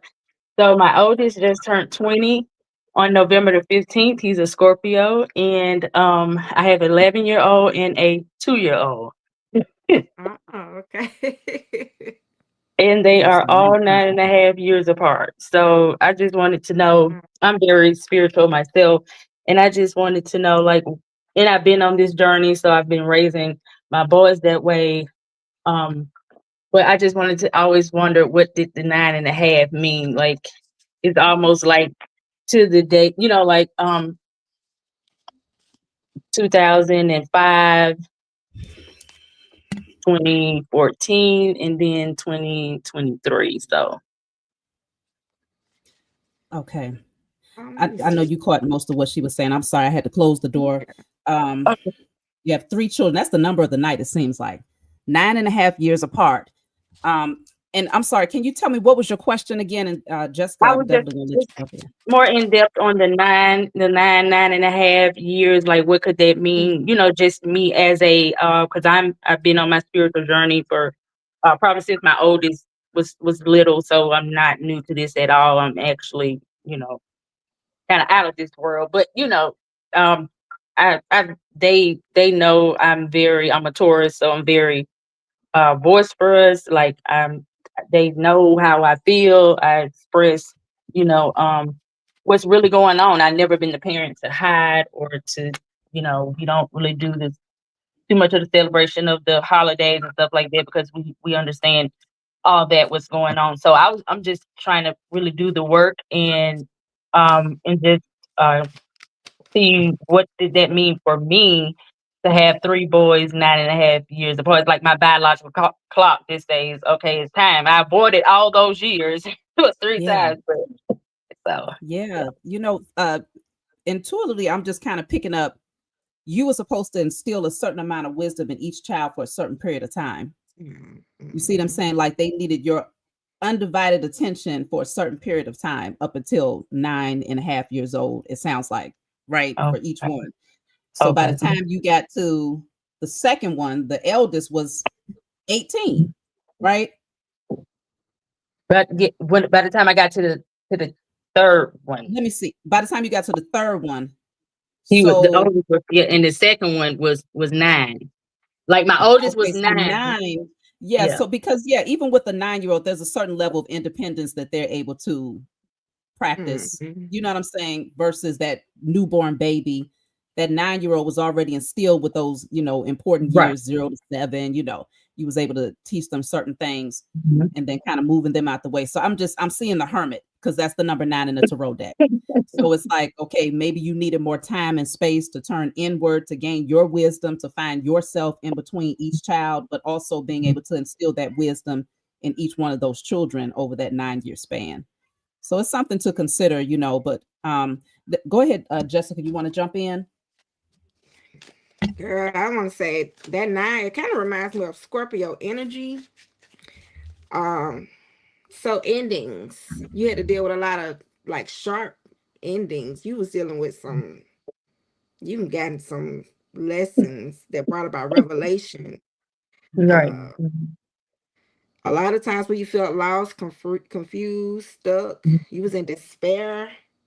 Mhm. Um, this is just random intense moments. So this came out third, Dark Night of the Soul energy, but the Ten of Swords came out first, and then when I Mhm. noticed it, I had the King of Wands behind it. So you went through this energy where you feel like it almost took you up out of here. You know what I'm saying? To pour that knowledge and the wisdom, the knowledge, the truth, because this is the Mhm. Ten of Swords, into your sons, because you're raising kings who are called to be leaders in the community. Um, let me see. Let me clarify this King of Wands energy.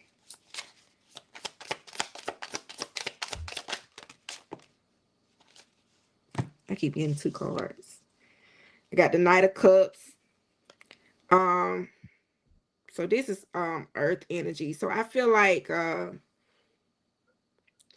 with the King of Wands energy and the Knight of Cups, I feel like you may feel, do you communicate with your kids and you feel like they take in what you say um Mm. to where you can see the fruit?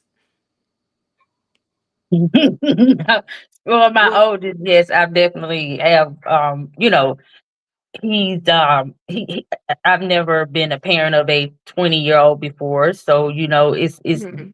new territory for us all, me and him.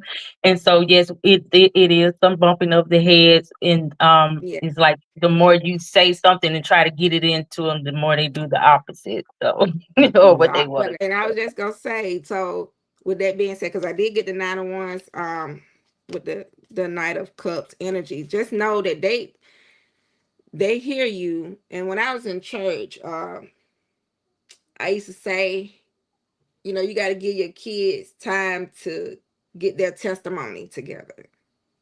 You know what I'm saying? But they hear you. They Okay. hear you. But they just got to get bruised up a little bit. That's what our Oh. nines for. It got to be intense because they have to feel it. That's how they Mm-hmm. get their understanding. So it's gonna Yep. feel like, just they didn't see you go through it.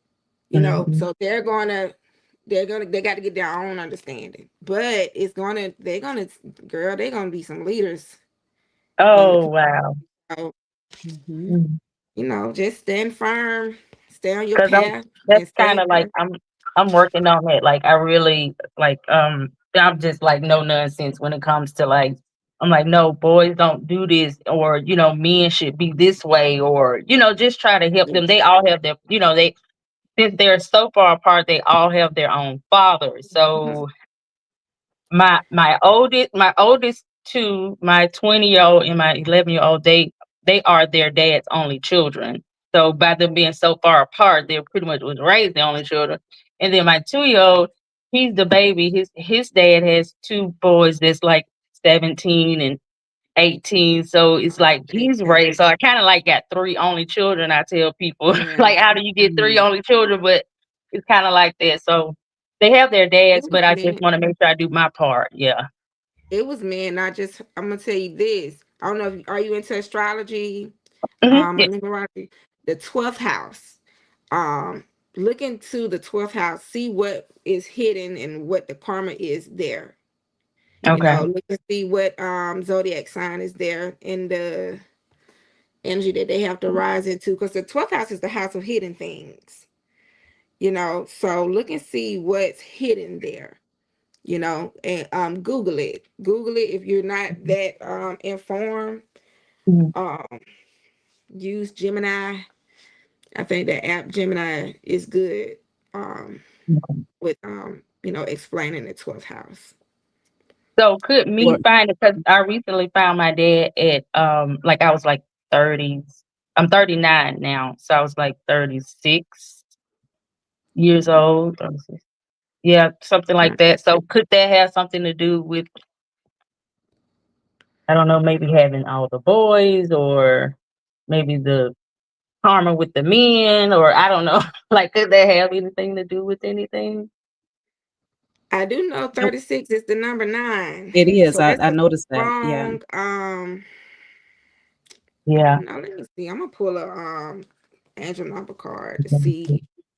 Yeah. And when you say you found your father, that means you had never met him before 36, you're saying? Yes, Taurus. ma'am. I never knew who he was. About family members and people will always say, "Well, it was this man." I went through like several DNA tests with different men. My mom had me early, at a young age, and so, but yeah, I did like an ancestry DNA test, and my uncle, his half brother, was on it, and we connected like that. And I mean, I forgave him. Like I don't have any feelings in my heart. I think I'm too grown and old for that. But like I just, oh my God, my battery is at 9%. I Okay. cannot make this up. Wow. Oh, you said it's okay, No, I'm right. just saying it's at 9%. It's like, Yeah, that's interesting because it's hard to see the number nine, but if you start seeing it on license plates, billboards, phone numbers, obviously it's something there with that number nine. But yeah. go ahead, Jessica, because I'm gonna pull some cards too just to tap in. Okay. So I got three cards, but my aim was one. But I'm gonna tell you, I got discipline, and it says practice self control. So I want to say all this nine energy was for you to create like a balance, like within yourself. It says your angels are asking you to demonstrate self control. Your discipline will become stronger the more you use it. Take a step today to start a good habit or stop a bad one based on what you know to be difficult yet necessary for your growth. Take the stairs instead of the elevator.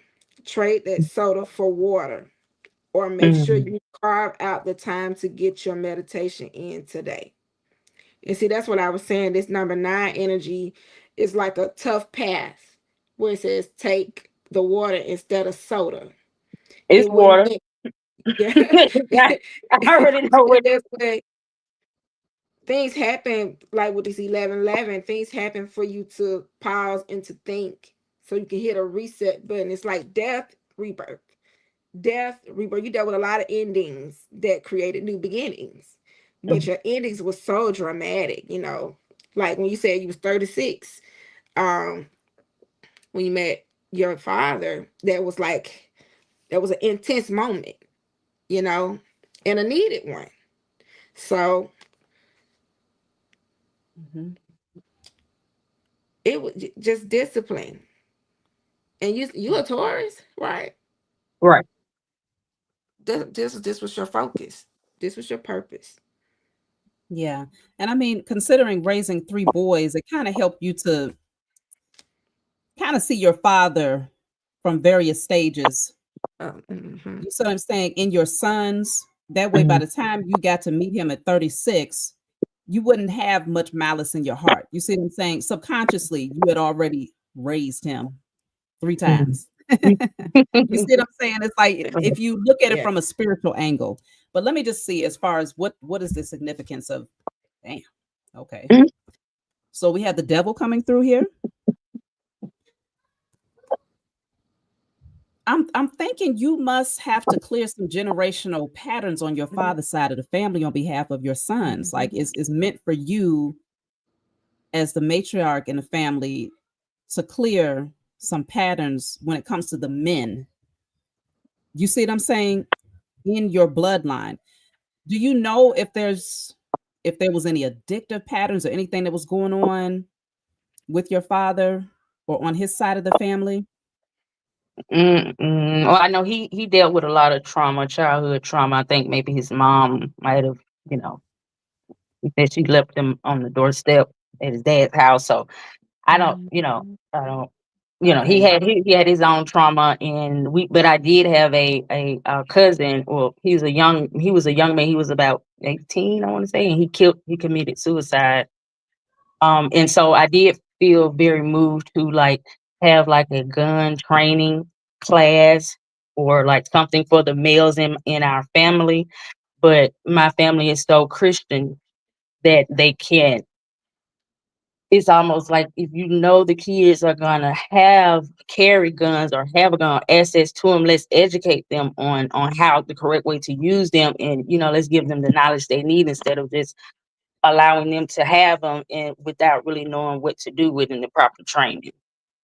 So there's Mhm. something in your spirit that pulls you to really want to rear up the boys and prepare them from a different angle. It's something about that. So I would strongly suggest that you really tap in. Are you still close with your father now? Yeah. Oh, good. Okay, so then you can Yeah, very communicate with close. him a little bit more as far as like generational patterns and things that he might have noticed. Maybe even asking them specifically about the men in the family, like what traits Okay. that they typically display. That way, you're preparing your sons for something. Like Jessica said, they're lead. Did you pull the King of Wands for them? Mhm. Okay, Yeah. yeah, natural leaders. So you're preparing them to lead in a different way. So I feel like, yeah, that's the significance of that is to really address whatever this energy is. And your father is a necessary component in gaining that information. Okay. Thank you guys so much. I appreciate All right, you're it. welcome. Take care of yourself. All right. Thanks, I will. All right. So let's see here. We have Lucy Lou. Lucy Hey, Lou. Lucy Hey, Lou. Hey, Lucy how's Lou. it going? It's been a while since I've seen you, lady. I know, I know. Time's been moving. Yeah, how you been? I've been all right, and the lucky number tonight is three. I don't have too much significance of three, but I have four kids. One lived with his father, so I do take care of three. Um, I'm a What are their ages? Gemini. Ages. My oldest is 13. My daughter is 6. My oldest is a boy. My daughter is 6. My son is 4, and then my daughter is 1. She'll be 2 the day after Christmas. Oh, you're busy. Okay. Yeah. Yeah, Okay. yeah. So, mm, And I am a Gemini. June 15th. I don't know the time I was born. I think I was born over water. My mom tell me I was born in Guantanamo Bay, but I don't believe her. There's a lot of secrets in our family. You've read me before. Um, the generational curses on my dad's side is a lot of jealousy and anger and the Jezebel spirit. On my mother's side, it's a lot of partnership, like building partnerships and foundation, and wealth issues. But Mm. I have been married for 11 years now. Um, we have 3 kids together. Um, um, the Scorpio, which was very interesting. The Was it Grandma V? She said her birthday was 10/23. That's my husband's birthday. He's also on the cusp. He's a Scorpio Libra. Um, Another thing, her daughter was a Gemini as well, and a lot of things that she was saying kind of related to me. I think she feels like her daughter, that is, feels like she can't have a conversation with her because she's so overly aggressive. It kind of overshadows her own feelings, so she don't really have a voice. And the fact that she didn't have a voice in her own home, she don't feel like she has a place in the world to have a voice. So that's kind of what her daughter is struggling with, and I'm kind of having the same issue with my own daughter. So I just wanted to let her know that. okay, So yeah. I I mean, have I that like definitely prominent appreciate the feedback. energy. Yeah, from different angles, everybody has something to add to other people, as far as parenting and things. So that's good advice. But Mhm. I do want to ask you, you mentioned a few of the generational curses. Do you find that you've been able to break that cycle, or do you feel like there's certain things that's kind of trickling down as far as your household as a parent, parenting 4 children? Okay, a lot like my mother. Very, very dominant, even as like in a relationship. Even though my husband is military, top top sergeant, all of that. He's a lot older than me. As we've talked, my husband is 60. I'm 33, so I'm at the number 3. I am 33. So I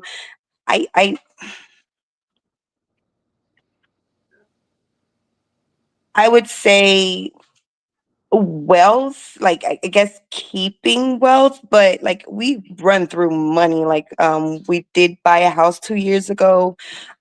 We are well off, I should say, to be in the position that we're in. I want to say, because we're both not actively working, but we own our own businesses in different Okay. ways. So yeah, um, so and the foundation, I would say a little was a little rocky from both of our, I guess, side.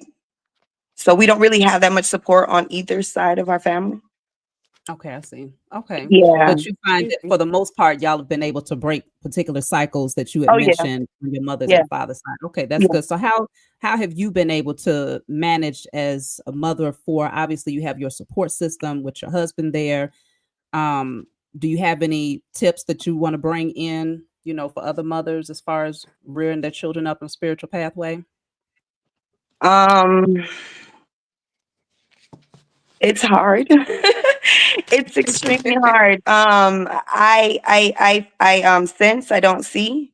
I'm raising all of my kids see and feel, and they'll tell me, and I would have to sometimes go up to my daughter and be like, "Is there something here? I need to do something and cleanse and certain things." But sometimes I have to go to my kids, or I have to tell my husband to do certain things, and sometimes that would make me feel a little insecure about how strong I know I am. I think we had this conversation where I did tell you on several different instances that I know that I have the capability to just talk over people. Hmm. But as far as like the visuals, or should I say like my crown chakra, I will assume that it will be blocked. You feel like it's blocked. Yeah. Okay, because that deals with your receptivity, being able to receive direct messages. It also deals with your faith, things of that nature. So you feel like that's blocked, your receptivity to messages and Yeah. being tapped in. Yeah. Okay, Mm. but I do like that you mentioned, if I heard you correctly, it sounds like you said you refer to your children as far as what you're not seeing, what you're missing. Did I hear that right? Like you might Yeah. go to My your daughter. kids are very, very insightful on a lot of things. Like I go to my kids and ask them random questions. My daughter's the 6-year-old. Oh, she's so much like me. Um, I battle with belief. I was raised in church, Roman Catholic. I went to Baptist school. But the more I got older, I've been in my spiritual path for about 9 years now. So my daughter, when I was in the living room one day, she was like, "Oh, I just had a conversation with Jesus." And I was like, "What did he look like?" And he was like, "He looked like me and you." I said, "What do you mean?" He was like, "Our color." And I was like, "Okay. And did he tell you his name was Jesus?" And then she was like, "Yeah, he told me his name was Jesus." So, uh, on certain things like that, it's like, what do you believe and what do you don't, So I do battle with faith in that way. But I would say, as far as like, a lot of people come to me as far as what I know and what I stand on, as far as like what I have learned through my own journey and what I've saw, what I've done, things like that. Okay. Okay. So yeah, I think that's something to consider because children, they're very receptive. So if you feel like your crown is blocked, likely their crown is not blocked. You see what I'm saying? So if you feel like you're having a hard time receiving certain messages or tapping in, then it is good to refer to your children who don't have so many barriers around them, Mhm. because of traumas and things like that. So I think that's a good way to start. But let me see. What do you have, Jessica? I think we should pull some cards then, just to give I you a was little gonna bit of say, something to take you, to take away with. what I learned with my with my first son, because he's way older than my other kids. He's 22. He was born in Libra energy, right? And I'm Aquarius. So we both have one thing in common, and that's the planet Saturn. Lessons. Uh so I would say what he taught me, what I noticed. Because one thing about a Libra, respect and truth, okay, um, and bringing about balance. That's what they care about. But that's the energy he was born into. But when I had him, because I was with his dad was I was choosing his dad, but his dad was choosing everybody else. So when I had my Libra, one thing about a Libra, you're gonna give them the respect, regardless of if they deserve it or not. Right. Because Right. Libras, they know they ain't worthy of what they asking for. They just want it just because, they in that I asked energy. for it. Right. Right. Yeah. They got that polar opposite Aries energy. So what I had to realize with him, I had to choose me. That's what the Libra taught me. Choosing Mhm. myself. So your kids, they teach you, where you need to be. So I think that's what you was pretty much saying, basically, right? When you were saying you you watch your kids, or you learn from your children, Yeah, I asked them pretty much. questions. I Yeah. ask So them, yeah, I talk to them and I ask them questions.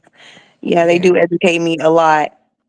yeah. Mhm. So Okay. I just Well, wanted let's to see put that out. what can you just, focus on aligning, even further. So we have the moon here. Okay. On my emotions.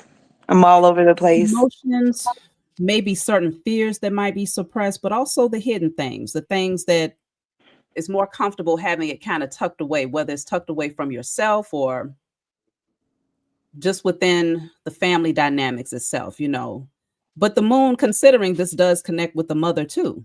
So I don't Yeah. know if it could be directly connected to your relationship with your mom. You see what I'm saying? I But mean, this is our relationship is okay. okay. So then this is just more things that's hidden then. Unless it's certain things that maybe your mom suppressed. She do. And That's what I just said in the beginning. There's a lot of secrets in the family, especially on my mom's side. oh, I see. Okay, okay. So just avoiding this, because I'm just trying to see what can you work on. Because it sounds like, based on what you're saying, things are pretty aligned for you, right? You feel pretty Yeah. comfortable where you are.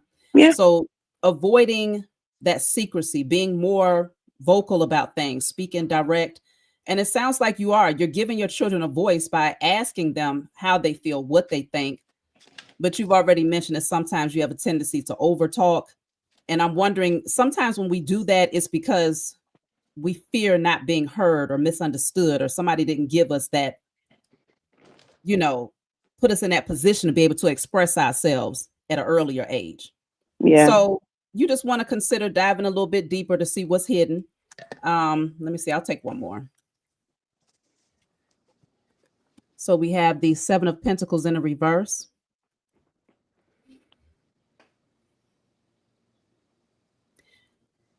Sometimes this can be work without reward, but maybe in this case, it's like, okay, if you find that you have been focused on doing something a particular way, if it's not giving you the results, the tangible evidence, you want to consider just, tossing that. It's no longer worth putting your focus and your energy into. Because I know you kind of mentioned that you find yourself a little bit at a crossroads here when it comes to the spiritual pathway versus religion. Is that what you said? Or do you feel It's like you That's in a lot of ways. That statement is in a lot of ways right now in my life. So you're on the.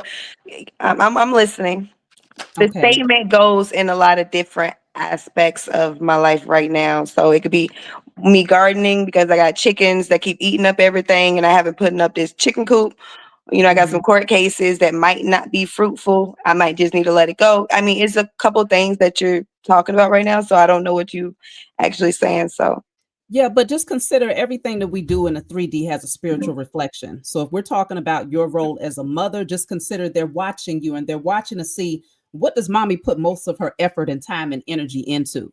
Because it kind of subconsciously plants within them like, well, I'll just keep going. I'll keep nurturing this thing that's not nurturing me. It's not feeding me. It's not giving back to me, but I'm going to keep trying, but it could be causing a certain level of stress that you might not be verbalizing. Because if you got court cases open everywhere, I know that's stressful.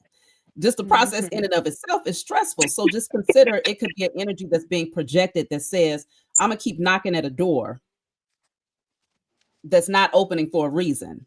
You see what I'm saying? So you just want to look at it from a spiritual perspective so that you're not teaching them to keep knocking at doors that's not meant to open for them. okay, Look at it from a spiritual perspective. I'm not trying to get too personal and detailed in your specific circumstances, but I'm just saying as a whole, as a mother, because that's the subject. no, I got you. I got what you're Okay. saying. Okay. All right. So yeah, that's what I have here. Jessica, did you want to add anything before we close here? Well, yeah, you said something about secrets. When I flipped the chosen deck over, that was at the bottom of the deck. But the first card that came out for you was the Emperor card. Um, then I got the eyes of the court to clarify. The Emperor. Okay. But I'm gonna say this though,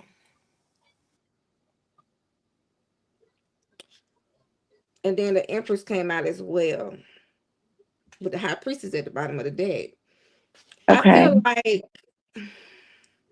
oh, let me. I'm gonna go ahead and read this card. Big decision. So there's a decision that you have to make. You probably know it's something that you know that you have to do. Let me see. The choice you need to make presently has already been decided in your heart. Okay, your angels validate that you know what to do. Looking within is the only work that is left. Right now, ask your angels to reveal the answers to the big question in your life as you sit quietly in meditation. Allow that answer to find you. But I want to say, as that someone who sits in possibly masculine energy,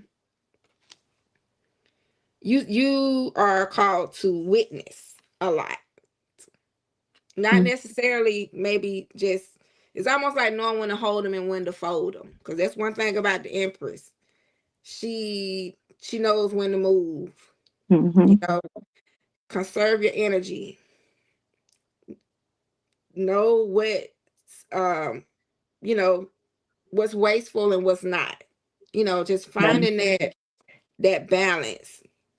And I want to say with this, it's something with this, the secrets here. See, you got Aquarius here. We're in the age of Aquarius.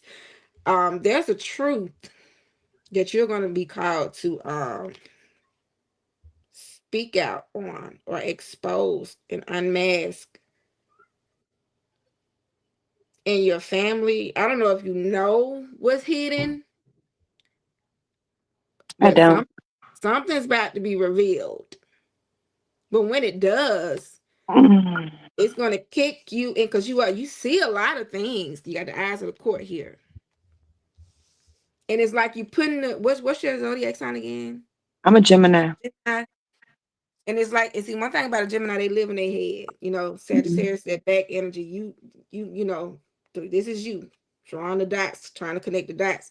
But something's going to go, and you're gonna. It's like a secret is going to be revealed, and it's going to be intuitively. Once you get to yourself, and you sit to yourself, and you're balanced. You know that truth is going to come to you, and it's going to be something that's meant for you to speak and expose in this age of Aquarius, because it's something that your bloodline needs. Okay. Yeah. And when Mhm. you speak it, you're going to be respected, because this is the Emperor's energy. They ain't gonna do nothing but respect it. So no fear, no heat, no pressure. Okay. Thank you. You're All welcome. Thank right. you Thank guys you, Miss so Blue. I much. appreciate you coming on. It's good seeing you again. You take good care, okay? Thank you guys. I appreciate it. You guys have a good Oh, night. you too. All right, let's see. So we have two more people here. So I have Jessica. Okay. Hey, Hey, Jessica Jessica. with a Hi, K. Jessica. I'm an Hi. Aquarius. So Okay. all right. Aquarius gang gang. So the topic about spirituality and motherhood, I've been desiring to be a mom for the longest time. I feel like the biological clock is a real phenomenon. And it really hit me when I hit 30. And it started getting worse once I hit 35. And now that I'm over 35, not 40 yet, but still, I thought my life would be at a different place now, and I would have my children and, a husband, because I've had dreams. I've had dreams that, I was a mom, right? And I would see the baby, and I'm looking at the baby. But there was also times when I had dreams and I was a single mom. But there's also, this is recent, but I've also had dreams where I was with a man. I had the support that I ideally would prefer, and we were looking at a child together, looking at a baby together. I'm at a stage. My questions. I'm at a stage right now in my life where I've dated a lot, and I can't wait.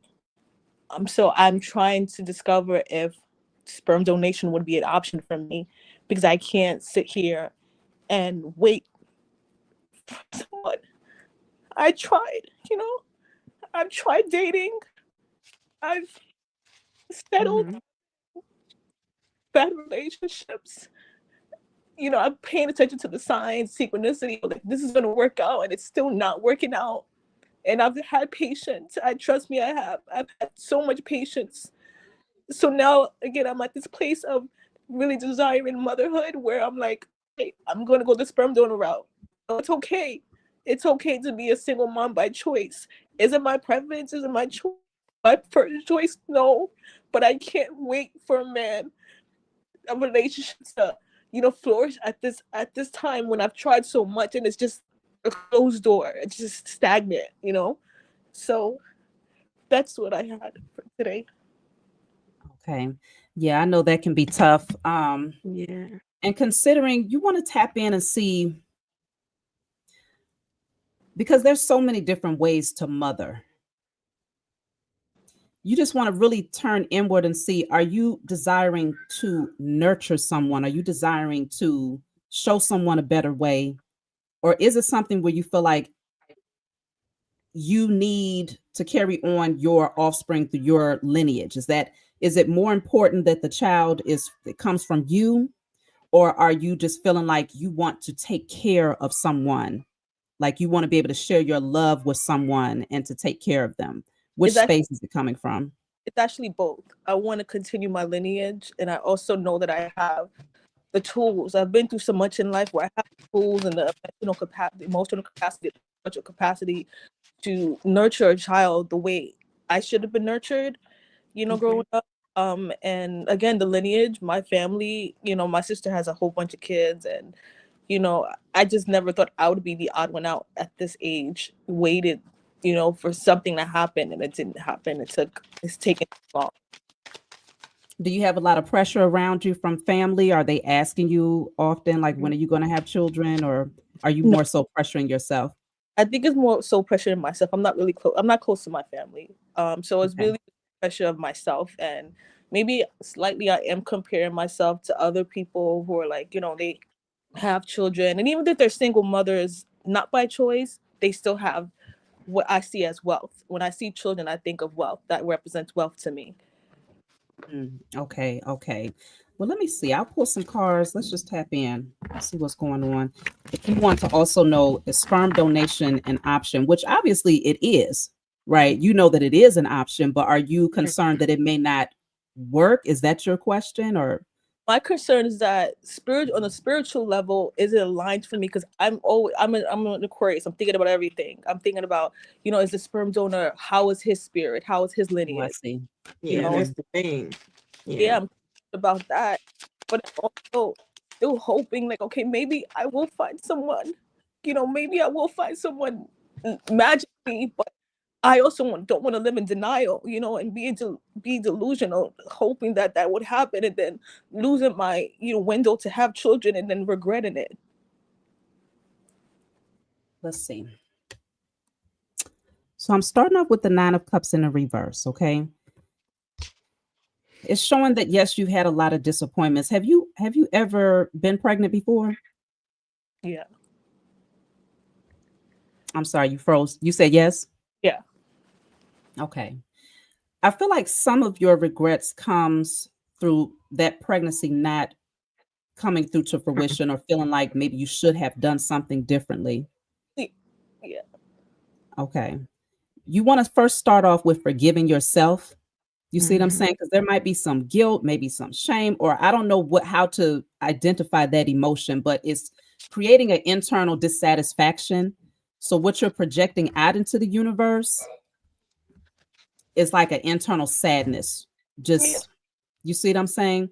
And so of course, consider where magnetizing, calling in your divine partner, because you don't want to look for the masculine. The masculine is meant to take action towards the empress. That's why she sits on the throne with her pillow behind her back, and he comes to her.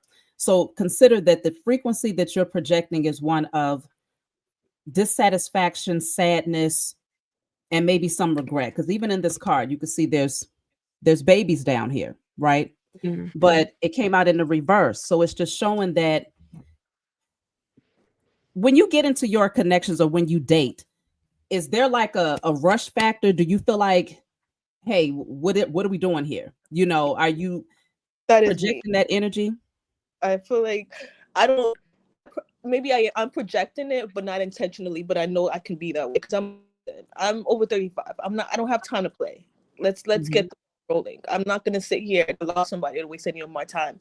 I was in a relationship where I thought that things were moving, and it didn't, and it ended up failing. And I just like that I lost utility time in that relationship. That's how I see it. Mhm. Yeah, so let me see. I'm gonna take another one. So you have the Four of Wands in a reverse. I feel like you want to turn inward first before you Mm. even consider going and potentially, doing the sperm donation if that's a route that you choose to take. Consider doing the inner work first because we nurture the seed. We create the environment for it. So regardless of what type of seed it is, our womb and the climate of our womb, the atmosphere, spiritually, physically, emotionally, all of that matters. And that's going to be what ultimately determines what springs forth from your womb. You see what I'm saying? So I do feel like there's some foundational work that needs to be done here. Are you consistent with doing your spiritual work and diving deep to see what's happening with you? I feel like I did it, but maybe I have to do some more because healing is never ending. So maybe there's some more stuff I have to do. I think that because I've been so down in life, I feel like I did shut down. Not necessarily becoming an atheist, but I felt like I'm doing all this. I'm doing rituals. I'm doing spiritual work. I have good character, and still things are not manifesting for me. Everything, oh, divine timing, divine timing. I was just stop. I was like, you know what, fuck it. I don't want to hear that no more because I did everything right. I did everything right, and nothing's working for me. So I Well, lost wait, considering, are you talking about in every area of your life, or you're saying specifically in love? in love in every area. I feel so. I lost hope. So I started feeling disconnected. So I was even trying to get clarity from outside of myself, from other readers and other spiritual advisors, because I'm like, I can't hear anything anymore because I feel like I did everything for so many years. I've been on the spiritual path for so many years and nothing's manifested. It feels like I'm stuck. It is not me feeling like, oh, it's a magic trick, you wish something and things happen. It's not that. I know that's not how it works, but still doing the works and still seeing some kind of progression, it wasn't there. I feel like we're gonna have to dive deep behind the Yeah. scenes here. You see what I'm saying? Uh-huh. But let me just see what let me just tap into a chakra real quick for you. And then Jessica, if you want to add in here. Yeah. So this is your crown, and it's speaking on strong attachments to possessions. This might not have anything to do with your material possessions per se, but it just shows that you cling to certain things, whether it's like certain situations, outcomes. It's like you hoard it. So I you do. might have a buildup of things and things tucked away in spots that you don't even see or recognize consciously because it's a pattern that you've held for a long time here. Mm-hmm. So I would just say we're going to have to dive deep behind the scenes, but as far as getting the sperm donor, so far it's not showing that the energy is conducive to the household because these cards should be in the upright. Mm-hmm. If you did That's that, right. you would want the Nine of Cups to be here in the upright. Happy babies, happy home. That's Mm-hmm. what the Four of Wands represents. It represents home, structure. The foundation is right. But with it coming out in a reverse, it's saying that your internal foundation is off. And so It's therefore you're all. projecting an Uh-huh. energy that's not conducive to aligning with the right man that's going to be able to, bring the baby into the world. But as far as fertility, though, you've been pregnant before. So the issue is not that you cannot get pregnant. Yeah. Okay. So you got that part out the way. That's good. But what do you have, Jessica? I'm gonna say what your spiritual team wants you to know, because the labyrinth card came out, the labyrinth of life. This is like a maze. So it's you can choose to be lost in the labyrinth of life, or use your trials to harness your inner strength and come out stronger and wiser. But beautiful things take time to grow. See, that's why the Queen of Earth, this is the energy you're supposed to be grounded in. But see, when this Queen of Earth ain't grounded, she's jealous. She's greedy. She's insecure. She's a gold digger. She's envious, self absorbed, selfish, unkempt, wishing ill intentions. So, your spiritual team wants you to ground yourself, connect to um, Earth, read up on each Earth sign: Taurus, honesty, loyalty, patience, Virgo, the purge, the server, Because Virgo give, they give. Don't nobody give back to Virgo, but they built for it. Capricorn, that's the old man, that's the wise man of the zodiac, that's the father of the zodiac. So stand in your earth energy, ground yourself, because you can get to the 10 of Pentacles, you can get your family. You ain't got to go to no sperm donor bank, but it says important connections are building. But see, this breaks 716 breaks down to a number 5, changes in relationship. How are you mentally here and here, your heart and your mind, when things happen?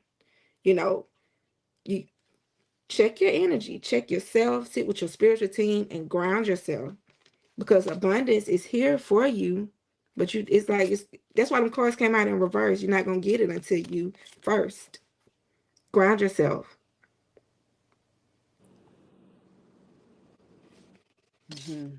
Makes a lot of sense. So Yeah. I mean, Earth, we call it Mother Earth for a reason. You know what I'm saying? So it's something about getting back to your roots and just realigning yourself, finding yourself again. I feel like you might have lost yourself in the process of groping for it.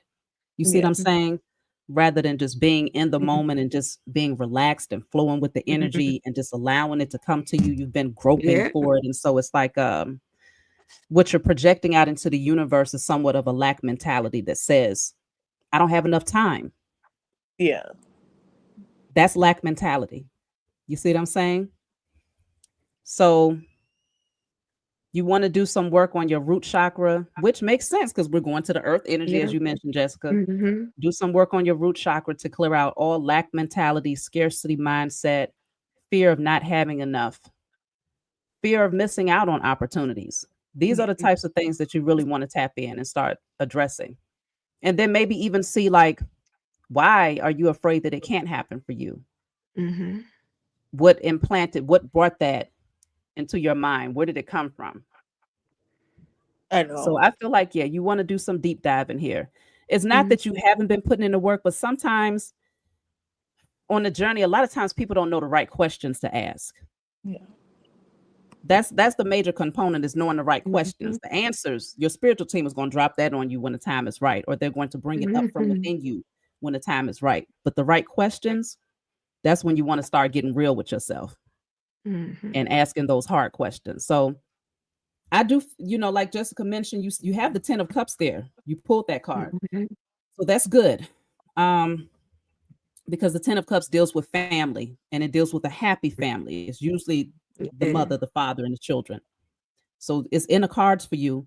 But I feel like maybe it's something about the baby that you're meant to bring into the world that requires like that environment must be conducive to whatever that child needs for you to rear them up right. So just do some work. If you want to tap in behind the scenes, you already know, reach out and we can dive deeper and see what specifically do you need to do. Okay. That makes a lot of sense. And just one last tip before I go.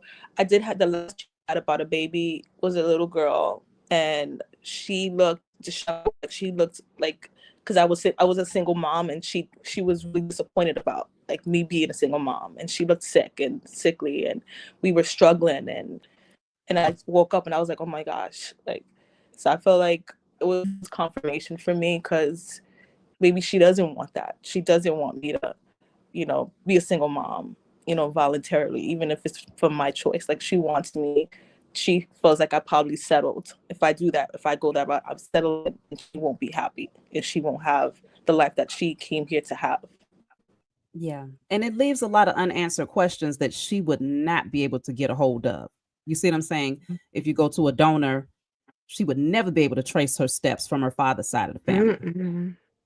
But also considering you don't want that for your baby. And that's why the scarcity mindset has to be addressed now, because let's just say you did take that route. You got pregnant, you had your child. The scarcity mindset is still going to be there. So now you got the baby, which is what you've been hoping for. But now, do I have enough to take care of the baby?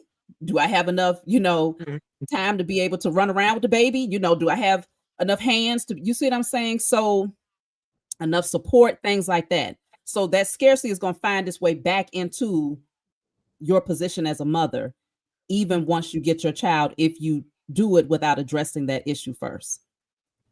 So you just want to consider making sure that the climate is right. That's all. And it'll come to you in divine timing. I know you hate that. I know you hate that.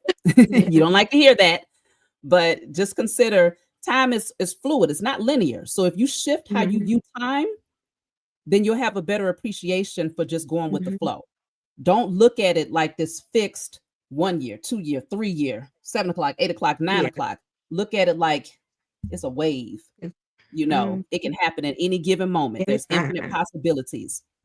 And then you'll be able to work with the energy a lot better. Okay. Can I ask you something? What do you what do you do like on, I guess, financially? How do you, where are you? You know what I'm saying? Like, do you consider yourself as financially stable? No, not Okay. right. But even if when I was financially stable, things weren't manifesting. That's why I was just like, okay, it's which Okay. I didn't know what I was blocked. I ask because I intuitively sense that it's something that you're supposed to be doing, but you're not doing because you're consumed with other things. Because this Queen of Pentacles, look at her. She's focused on herself. She's standing in her abundance. She's saying whatever comes to me comes to me, whatever leaves me leaves me, and she's okay with that. This Queen of Earth, this Queen of Pentacles has no worries. So then you got the Ten of Cups. I think I saw the Nine of Cups. You're supposed to be sitting in a comfortable position financially. Yeah. So what are your spiritual gifts? And I don't know exactly what it is, to be honest. But to start right there, because Okay. Yeah. Queen of Pentacles is what you're called to. So whatever this Ten of Cups is yours, you dream about it. It's yours, but first, it's like they're saying, no, you got to tap in. That's So, vital. Because consider your womb, you're supposed to be giving birth to your creative pursuits right now. right about If now. it's not being used to give birth to a baby right now, use it to plant seeds, nurture those seeds internally, and give birth to creative ideas. Because that Queen of Pentacles, I didn't even know that was a Queen of Pentacles card that you pulled. So that makes even more sense. It's like, yeah, you're supposed to have a certain level of stability and security so that you are fully confident in your position as a mother before you bring your child into the world. And if you wasn't, then again, that would take you right back to that mindset of scarcity, and you'll be overly consumed with, do I have enough? And what am I going to do to make ends meet, to make sure I feed my child? So you don't want to get wrapped up on another cycle, that Wheel of Fortune in a reverse, where you can't get off of it. And every time you look up, okay, you get what you want, but now there's another worry. So use this time wisely to find your calling. And that's something else that we could also tap into behind the scenes if you want to look and see what's that all about. What's your purpose and things like that. So I hope this brought you some clarity, Jessica. Yeah, you guys brought some information that was on point. My financial situation. Every girl, Jessica, you my twin, Aquarius. Yes. You guys are amazing. God bless you guys. Thank you. Thank you. And Thank I'm you. with you guys. All right. I look forward to it. Take care. Good too. Thank you. Bye. All right. All right. Let's see. So now, all right. I'm taking two more, y'all. I know. Let me see. And I think we're exactly at two people. So I have Vicky, and then I also have Shells. I think it says Shells. So let's see. Hey, Vicky. Hey, Shari. Hey, Jessica. It's Hey, so Vicky. nice to be up here with you all. I've been watching you for at least a year now, Shari. And Appreciate you. every time I see it, I'm like, oh my gosh, like she's so cool and she's so like intuitive. I'm trying to get like you, or my version of what I need to be. I'm Thank inspired. you. I'm Appreciate so you. grateful to have people on YouTube with like real messages because I'm a Sagittarius. My birthday is December 19th. I'm 33 years old. I have two boys. The oldest one is March 21st, 2012. So he's 13. He'll be 14 in March. And then the second one is October 28th, 2012. So he's a Scorpio. And so the issue that I'm having right now, I'm going through a court case. I was in a shooting at my job. as a single mother, and you guys gave her great advice. You even helped me because I do want to have a little girl one day, and I'm 33, and I'm kind of scared because I haven't found the right man, and I don't want to rush it. And even with this crazy world, I'm not even sure if I want to bring a child in this world right now because I'm scared I'm not going to be able to protect like I want to because basically I had very controlling, overbearing parents that would do welfare checks at my house. Like, because after the shooting, I was diagnosed with anxiety and PTSD, and they would do welfare checks at my house. And they were trying to get custody over my kids because I'm also looking to get a settlement from this situation.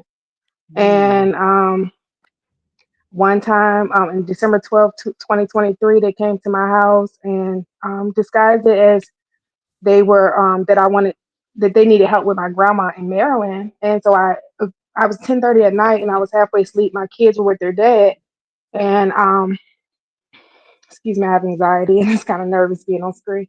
But so they took me. The police officer, you got good police officers, you got bad police. A lot of police officers would tell me I'm doing a welfare check and nothing would be wrong.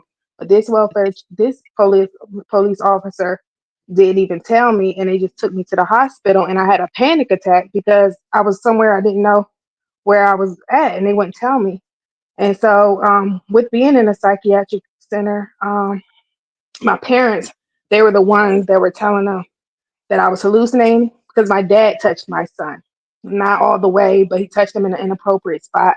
And my son, when got 10, he was telling me, am I gay? And I don't know if I could say that on live, sorry. Am I this way? And I was like, no, it's not you. I that's when I felt like I had to do something legally, and I was pressing for him to be, whatever they were going to do. I just needed my son to see that his mom was for him because I continued to keep a relationship with my family, even though I saw it. It was like he tickled him in the wrong area, in his like pond pots. So, and my dad never did nothing crazy like that before. But fast forward to all of this, you guys can ask questions if you want more. I just don't want to take up all your time. After that situation, when my parents were saying that I was hallucinating and about my son getting touched, when I was in the hospital, they labeled me with schizophrenia, which I have since got re-diagnosed to my current diagnosis because my previous counselor was like, she's the one that told me your parents are abusive. They abused you back when you were a child. I never even thought that that was what was going on, that they were controlling. I just thought it was out of love. And so now it's to the situation where CPS had got involved, and my children's father has custody of my kids, and I'm fighting for it. And I always thought that it was a possibility that we would get together. And when I had custody of the kids, he owed me child support, and I was just doing it by myself. And it was to the point where before they took the kids, he was about to go to jail. But I said we should just work together. And now that the shoe is on the other foot, he's not letting me speak to the kids. He's not letting me because I can't speak to the kids right now because during the CPS, I was so emotional that I didn't finish the test because I was just crying. I love my kids. I had them naturally. I was there with them every day, told them I love you every day, breastfed them. So I took it really hard because I felt like those were the only two people that loved me unconditionally. And, courts don't understand tears and they don't act like they're human to me. So I just wanted to reach out to you all to see like what is my son's feeling. My son, because my oldest son, I know they're confused as to because the court said I couldn't even discuss what happened that night. So they don't. All they know is mommy's gone. They did know that I had anxiety and stuff like that. So I don't know what stories they're telling them. I know their dad is probably telling them your mom's crazy. You know what I'm saying? So they're Because saying you're that not was allowed to always his thing. discuss. You can't discuss with your sons the reason why CPS got involved. That's what you're saying. Exactly, yes, because right Okay. now we're still in the court system, and right now I have no contact with them. Okay. It's been 2 years, Well, let going me on see two because I do years. want to ask you because it sounds like it's been a roller coaster ride, like really, Oh, Mhm. it's been really terrible, and wild. I've been listening to your messages to get me through. Okay. Okay. So have you been focused on like using this time to like really focus on healing yourself? I have, because when I had my children, like my dad was Jehovah Witness, my mom was Christian, so I would when I met my children's father, he really introduced me into the spiritual realm, of getting outside of religion. So I always kind of had a love for him because he helped me get to know more of my roots, like a freedom. So yeah, I have been taking this time to heal and actually get my because I even with my kids, the last couple of years, my kids, I had went back to church because I had fell out with my parents. Even though I knew church probably wasn't the best answer, I just needed fellowship because I really couldn't find a conscious community around here. So Mhm. Okay, well, let me see I what. might have confused my kids a little bit, but I'm Okay. hoping to get them back and get them teach them what I've learned and be more confident. Yes, I mean, I think it's really good that the father is spiritually aligned, though. He is, That's a but he plus. told me he worships Satan. That's what he told me. So it was like he knew spirituality, but he also thought Satan was considered like we were Satan in the Bible. That's what they were talking Well, about. That and was his that's the thing. Like, perception of it.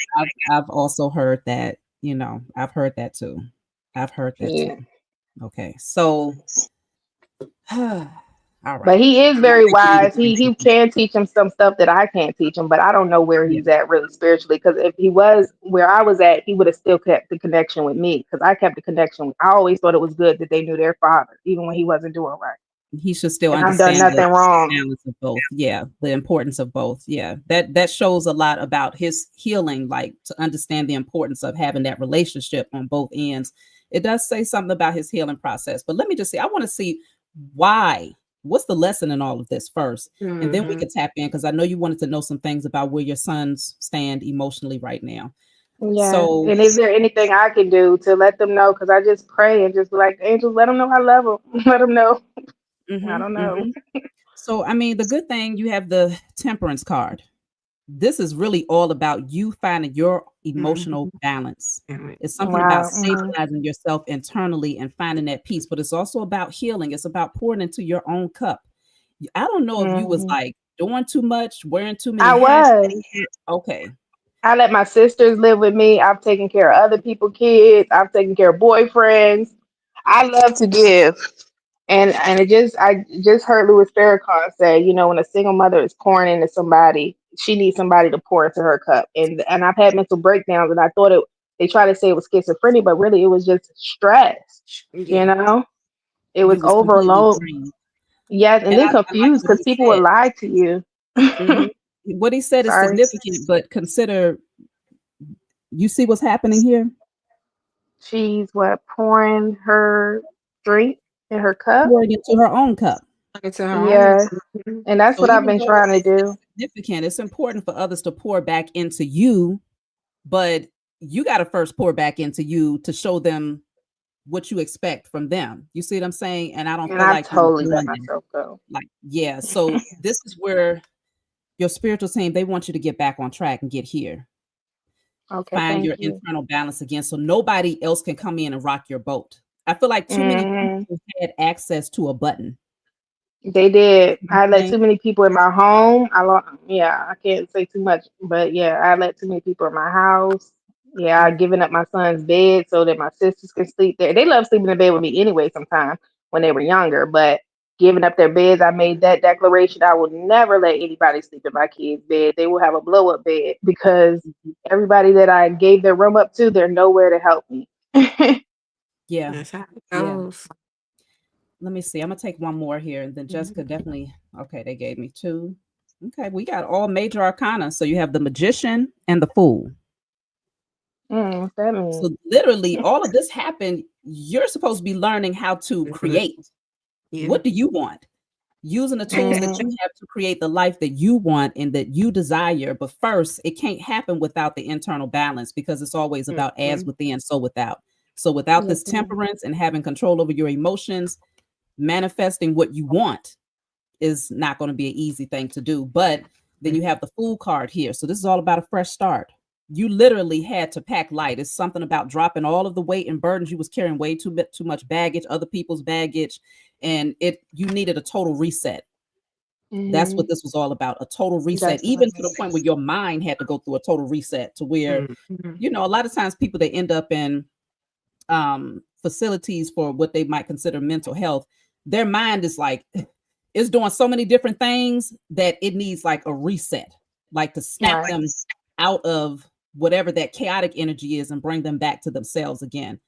So I feel like all of this happened for your highest good. I'm not getting anything to indicate that it was meant to work It was against you. meant to. Yeah. No, not Well, one thank thing. you, because I doubt myself all the time. Like, what did I do? I should have protected them more. Like, I wanted to be with my kids even past 18. They could have stayed with me. Like, I'm one of those mothers that never wanted to let go. You know, of course, as a grown man, I want them to be a man, you know, but don't push them out in the world until they're ready. And I just feel like they just made me neglect them. Mm, So there's a lot that even still you're going to have to sort through not holding on to that event. Because it's mm, almost like, I don't know, how much do you think about it? Is it something that replays in Every your mind day, often? Okay, so every day, because I'm not supposed to be alone right now. So I feel I have two boys. You know, I'm supposed to hear from them. Like they were never. It's been over a year. You know, I missed. My son graduated from elementary school to middle school. I gave one of them, the oldest one, a graduation party. I didn't give the other one a graduation party, and I want to treat them fair. I know this is all out of my control, but you know, mm. um, yeah, but you're I going to just haven't. reunite with your It- children. yeah. The question is, are you going to come in like totally transform? Because when you That's what I'm reunite trying with to them, do. you want to come back in where it's like, mommy, like your energy is so bright, it's so high vibrational, it's healing to the point where even when you see their father, you don't even have to roll your eyes at him. Just like you Yeah, because focused because he no Shavis, longer has access to a button that no longer exists because you've done the work. You see what I'm Right. saying? That's where you want to be. mm, But go and ahead. it's so crazy because I always want to go back to him because that's my children's father, but everybody's telling me leave that alone because you know at your worst, you know he wasn't there. So Mhm. just look ahead, and is that what you're telling me? Look ahead.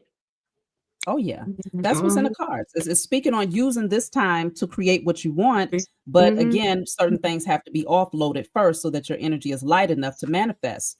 But you have all of the tools that you need. It's like you have access to a lot of different things.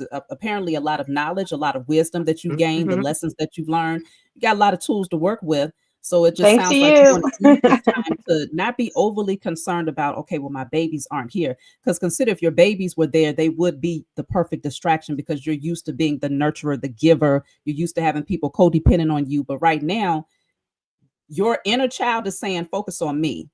Mhm. Mhm, Focus on me, focus on healing self, pouring back into yourself. Now's the perfect time to fill up your own cup. Like you could mhm, have that thing tipping over. You see what I'm saying? Because yeah, you don't have a lot of people pulling on your energy, and the ones that used to pull on your energy, you learned the vital lesson of not giving to them because you see that yeah, they did not pour back into you. So this was all a mhm, huge favor to clear, get rid of folks. You know what I'm saying? And to teach you Mhm. how to treat yourself See? better. But go ahead, Yeah. Jessica. Well, thank you. one, I want to say that you're on a path to mastery. And also, I Okay. want to say, while you were talking and Shavi were talking, I just got all kind of information. Like my spiritual team just speaking to me. I literally saw somebody take a brick and they threw it. And when I looked at what it was thrown at, it was a rearview mirror.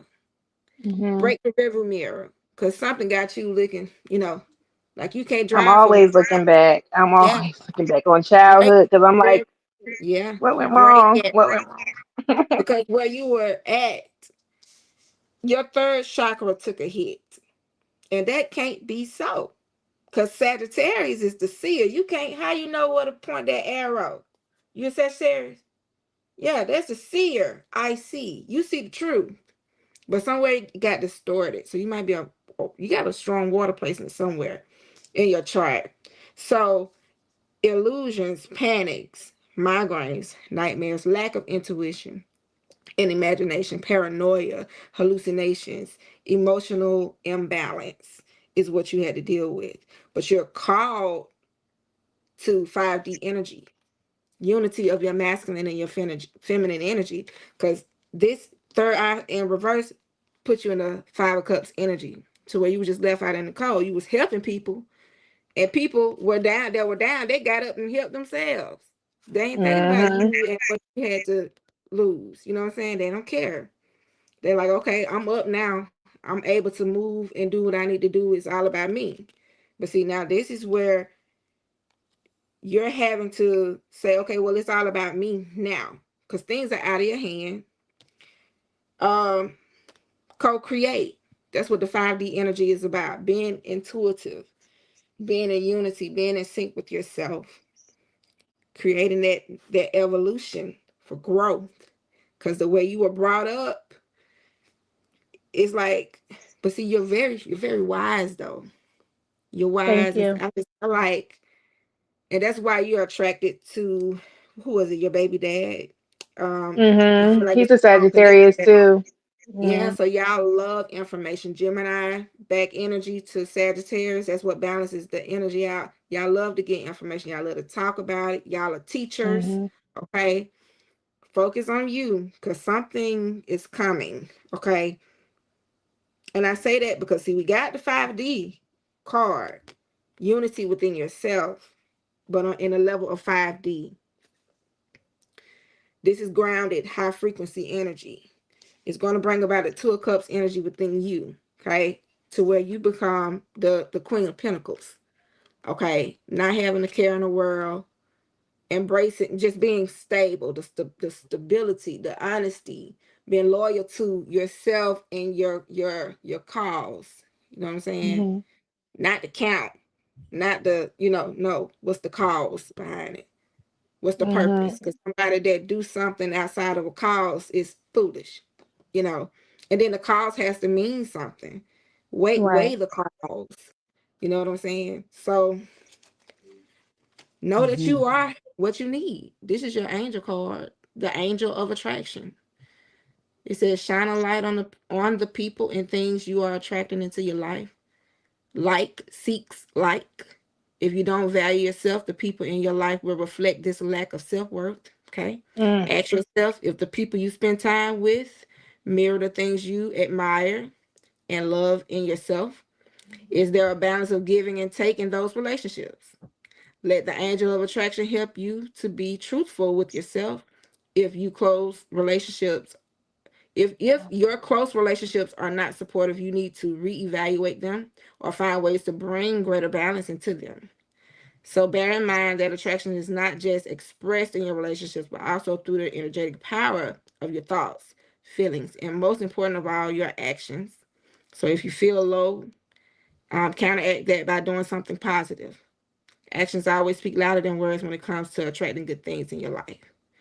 So the angel of attraction is with you. Thank This you. spirit of attraction is with you. But see, you had to wake up to this. You had to wake up to the understanding of the 5 of Cups. Choosing yourself first and understanding, where you come from with this third eye chakra being in reverse. So you're Mhm. on the path to mastery though. Okay, that's So good. stand your Yeah. ground, stay grounded, and What is it? obtain. I'm sorry, Mhm. I didn't mean to cut you off. Thank you so much for that information. It really does help me when it comes to like, because I love to give, and sometimes I don't know when to not Mhm. give, and so that helps me have some discernment on when to take energy from my cup Yeah. next time around. What does it mean when somebody burns your stuff? Because I know my children's father had burned my stuff when we like, and I'm like, was that a ritual against me? It could have I mean, been. considering that he is Already. spiritual, he Yeah. he might have seen it as old energy that he wanted to purge or Mhm. clear away. Okay. But I mean, everybody does things for different reasons, but it really sound Mhm. unless he was doing it to be spiteful. I mean, that's another reason. But Right. Yeah. what Sounds spiteful. you felt Yeah. like it was more for spiteful reasons at that time? I mean, I wanted my stuff. He didn't give me none of my stuff. Maybe like a Okay. bag. So Yeah. I just, I question like, does he love me or does he not know how to love? Is he hurt? Does he have mommy issues? That's why I always was like, I felt like a different energy towards him. Like I should show him the love that he's missing, and maybe he will, be that person. But yeah, I think But I'm thinking consider too when much you into it. attracted him into your life, if you felt like you had to nurture something that was not nurtured within him, then he was also the reflection of you wanting him to nurture something that was not being nurtured within you. You see what I'm saying? So let's just say if you was over giving emotionally and you might have felt like it wasn't reciprocal, he wasn't pouring back into you emotionally, and that triggered something. It's because both of y'all was kind of reflecting something off onto each other that was Right. deeply embedded. You see what I'm saying? So it's like, you know, you get to a space where you try not to put too much emphasis on exterior factors, people and stuff like that. You don't want to put too Okay. much emphasis there just off the strength that you have certain things that you got to heal. You might find that the more that you heal yourself, the less that you really, the less concern that you have about what's going on with him internally. You see what I'm saying? You might even find that you're not even attracted to him the more that you heal. Yeah, there are times where I feel like that. It's just how you start to think. I thought he was my soulmate. I thought because I was like I had kids with him for a reason, which I do know. You don't just you have kids. It doesn't necessarily mean you're a twin flame, but I just felt like he probably was my twin flame. So that's the only reason I keep thinking about him because I had kids with him, Yeah. and we did have a great time, but it Yeah, that's ended. it's normal to still have residual energy. He could very well be a soulmate. You But have you all know, types of soulmates, but it could have been a karmic karmic, soulmate, but that's one that all came twin in Yeah. to flame trigger is. your awakening, you know, which he did. And Yeah, so it's like it's the sometimes mission. you want to consider that certain things are for a season, for a reason. You know, some things are meant to be lifelong and other things are not. So the more you just embrace the journey and stay in the now, because it sounds like you kind of revert to the past often. But the I more that you do. stay in the now, like this present moment, and just center yourself, you're going to find that, you know, everything else was just a snapshot moment of your life. And it's not really relevant today unless you going through the catalog of photos. That's when it Yeah, becomes just relevant again.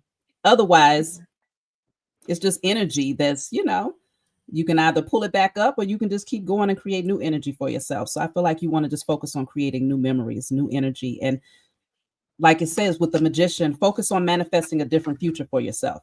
okay. So focus on because Yeah. when the right person comes, they will show up and there will be no question. Basically, you shouldn't have to spoon feed somebody on how to treat you.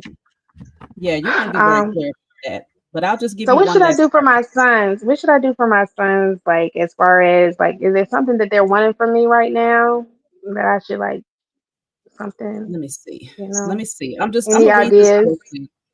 Yes, ma'am. But as far as what you should do for your sons, I'll pull a couple of cards and then we're gonna close out. This says you are a strong spiritual warrior possessing the ability to, oh, I need some glasses. Oh, the ability to evolve. Wait a minute. The ability to evoke change in others. Music is very healing for you and is powerful in transforming others as well. Everything that you speak, think, and visualize shapes your reality. And once you've mastered your internal reality, you will possess great ability to influence the experience of others. So it really goes back to what we was already saying. Mastering your internal reality, and then you're going to have a strong influence on your children because that's really the only ones that matters outside of yourself right now, Yes, right? As that is far as those people true. in your immediate circle. So it's just talking about you focusing because you are a spiritual warrior. And the fact that you're a spiritual warrior reminds you that, yes, there's been a lot of spiritual warfare, without a doubt, a lot Hmm. of generational things that needed to be cleared. And it took a lot of chaotic energy for you to realize just how powerful you are and how you can overcome and push through. So, as far as what you should do for your sons, it's nothing greater than becoming the best version of This yourself. version. Yeah. You see Okay. what I'm saying? Wow. Like, And Hmm. I'm what gonna else could say, you do for them that's greater? I got That the is. betrayal card when you ask, I don't know if you asked how did your son view you or whatever, or what was Oh, your that's a main good question. I did want to ask that though. How do they view me? main Because I do wonder comment? how they view me. I don't know. I don't. I'm But sorry, I what can't you need to remember. know is that your kids are watching you. Yeah, I do It know was that. meant for you to deal with betrayal. It was meant for you to go through this betrayal. They're watching how they're watching you to see how you handle Bounce. you. They want to when you balance your comeback is gonna be so what is it? You're gonna it's almost like becoming abundance but attracting it. You're going to start attracting. Once you become the Ace of Pentacles, it's like I see you like this right here. You're going to be so focused on healing, so focused on making sure your mind is right. You're going to be so focused on making sure that you are in alignment. I even see you paying attention to moon cycles. You're going to be so in tune and in alignment. Things that ain't going to have no choice but to line up for you, because like we were saying earlier, everything is in numbers. The heavens, everything is numbers. You're going to be in alignment, and it's going to be like a tight seal, and things are just going to have to release itself like to you. But you got to get there first. That's why the Queen of Pentacles came out. The Two of Cups, finding the balance in duality. So you got some work to do. Okay, So, thank you. and another thing, do you have any connection to any animals? Do you have a pet? I used to have dogs, but I just sold my dog because I had to move out my house. But I always keep a nice little dog. Okay, is My it la- one that passed away, or it could just be a dog or something? and my dog Tootsie, I had to sell him. I didn't want to sell him, but my boyfriend at the time didn't like dogs and should have kept the dog because he's not around. So it could just be a good omen, like for you to have a pet, a dog, because Okay, I got the animal spirit guides here. so So good to have a pet. Yeah, my dog, he was very smart. I miss him. I want to buy him back. But also consider it could be just alluding to the fact that that one situation speaks volumes about how you compromise your happiness for other people's likes for and others. dislikes. You see Mhm. what I'm saying? If he Yeah, met you with the dog, yeah, you see what I'm Right. saying? Like he should have Yeah, just I come to him and literally, said, like, yeah, I can't talk to you because I don't do dogs. You know what I'm saying? But right. you don't say, well, I'll just get rid of what I love in order to fit into your world. Like there should be a merging that's happening here, some yeah. sort of compromise. But you've been compromising your own happiness for others. So it could be bringing up the dog just for that reason, like being loyal, because the dog represents loyalty. Be loyal to yourself. Don't Right. be loyal Yeah. to others first before you're loyal to yourself and your own happiness. Hmm. Yeah. That's deep. Yeah. Thank Well, I'm you. glad you reached out, Vicky, and I hope this brought you some clarity. Yes, I'll be reaching out to you more All actually right. through your All right. website. Yes. Forward to it. And consider your name has 333 in it. So That's I'm my glad angel that you number. came up. Yeah, we're gonna have to talk about that three Okay. because apparently we started off putting threes up in the chat. But thank you, Vicky, for Yeah. coming on. Like, All thank right. you for having me. Have a good night. You You too. too. Bye. Yeah, something significant about that number three, Jessica. I feel like it's Yeah. he had so many people, three children. I'm 33 years old. You Hmm. know, and then she had the threes. So apparently we're looking at Empress energy. It's all about aligning yourself with Yeah. that Empress energy, which is the Mhm. embodiment of all four queens. And it's Mhm. not the easiest place to get to because it's a level up that happens with Yeah. that Empress energy. And it's like, of course, the high priestess is in there. The hermit is all, she's wrapped up in all of that energy. So it's like aligning yourself, Mhm. study what does it mean to be the Empress? Um, and you're going to find that you'll be a far greater mother. You'll nurture yourself a lot more. You'll Mhm. expect others to pour into you, and you'll know that you deserve that life of comfort. You deserve that life of abundance. You deserve to bask in your creativity and all of the fruits of your labor and things like Yeah. that when you really truly embody that Empress energy. So, really align with that for the divine feminine out there. So, I'm glad. Thank you, Jessica, for coming on again. You're welcome. You're welcome. Yes. And if people want to reach you, how can they contact you again? Email me at unconventionaljack11 at Okay. Let me see, because I know that's a lot. We should have put that up a long time ago. gmail.com. There, I'm gonna be writing that for the next 2 hours. Let me see. Unconventional Jack 11. 11 at Gmail, right? Hmm. Okay.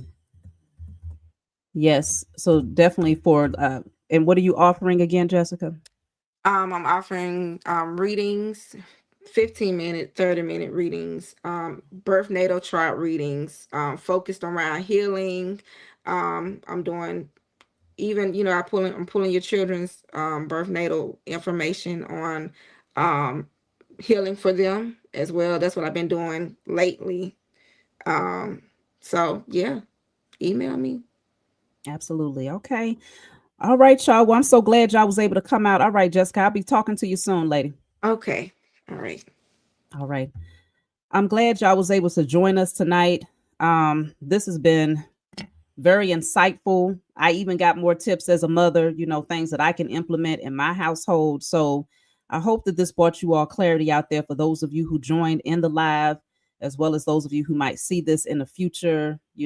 Let this just be something that's just, marked in time where maybe your future daughters and children can come back and tap in to understand the dynamics of being on a spiritual journey and maintaining their position as mothers, and being able to navigate that journey with balance, and being able to remain centered. So I appreciate all of you. I'm gonna go ahead and check out, y'all. We've been on for almost 3 hours. So I think we've done enough for tonight. But I love you all, and I'll talk to y'all soon.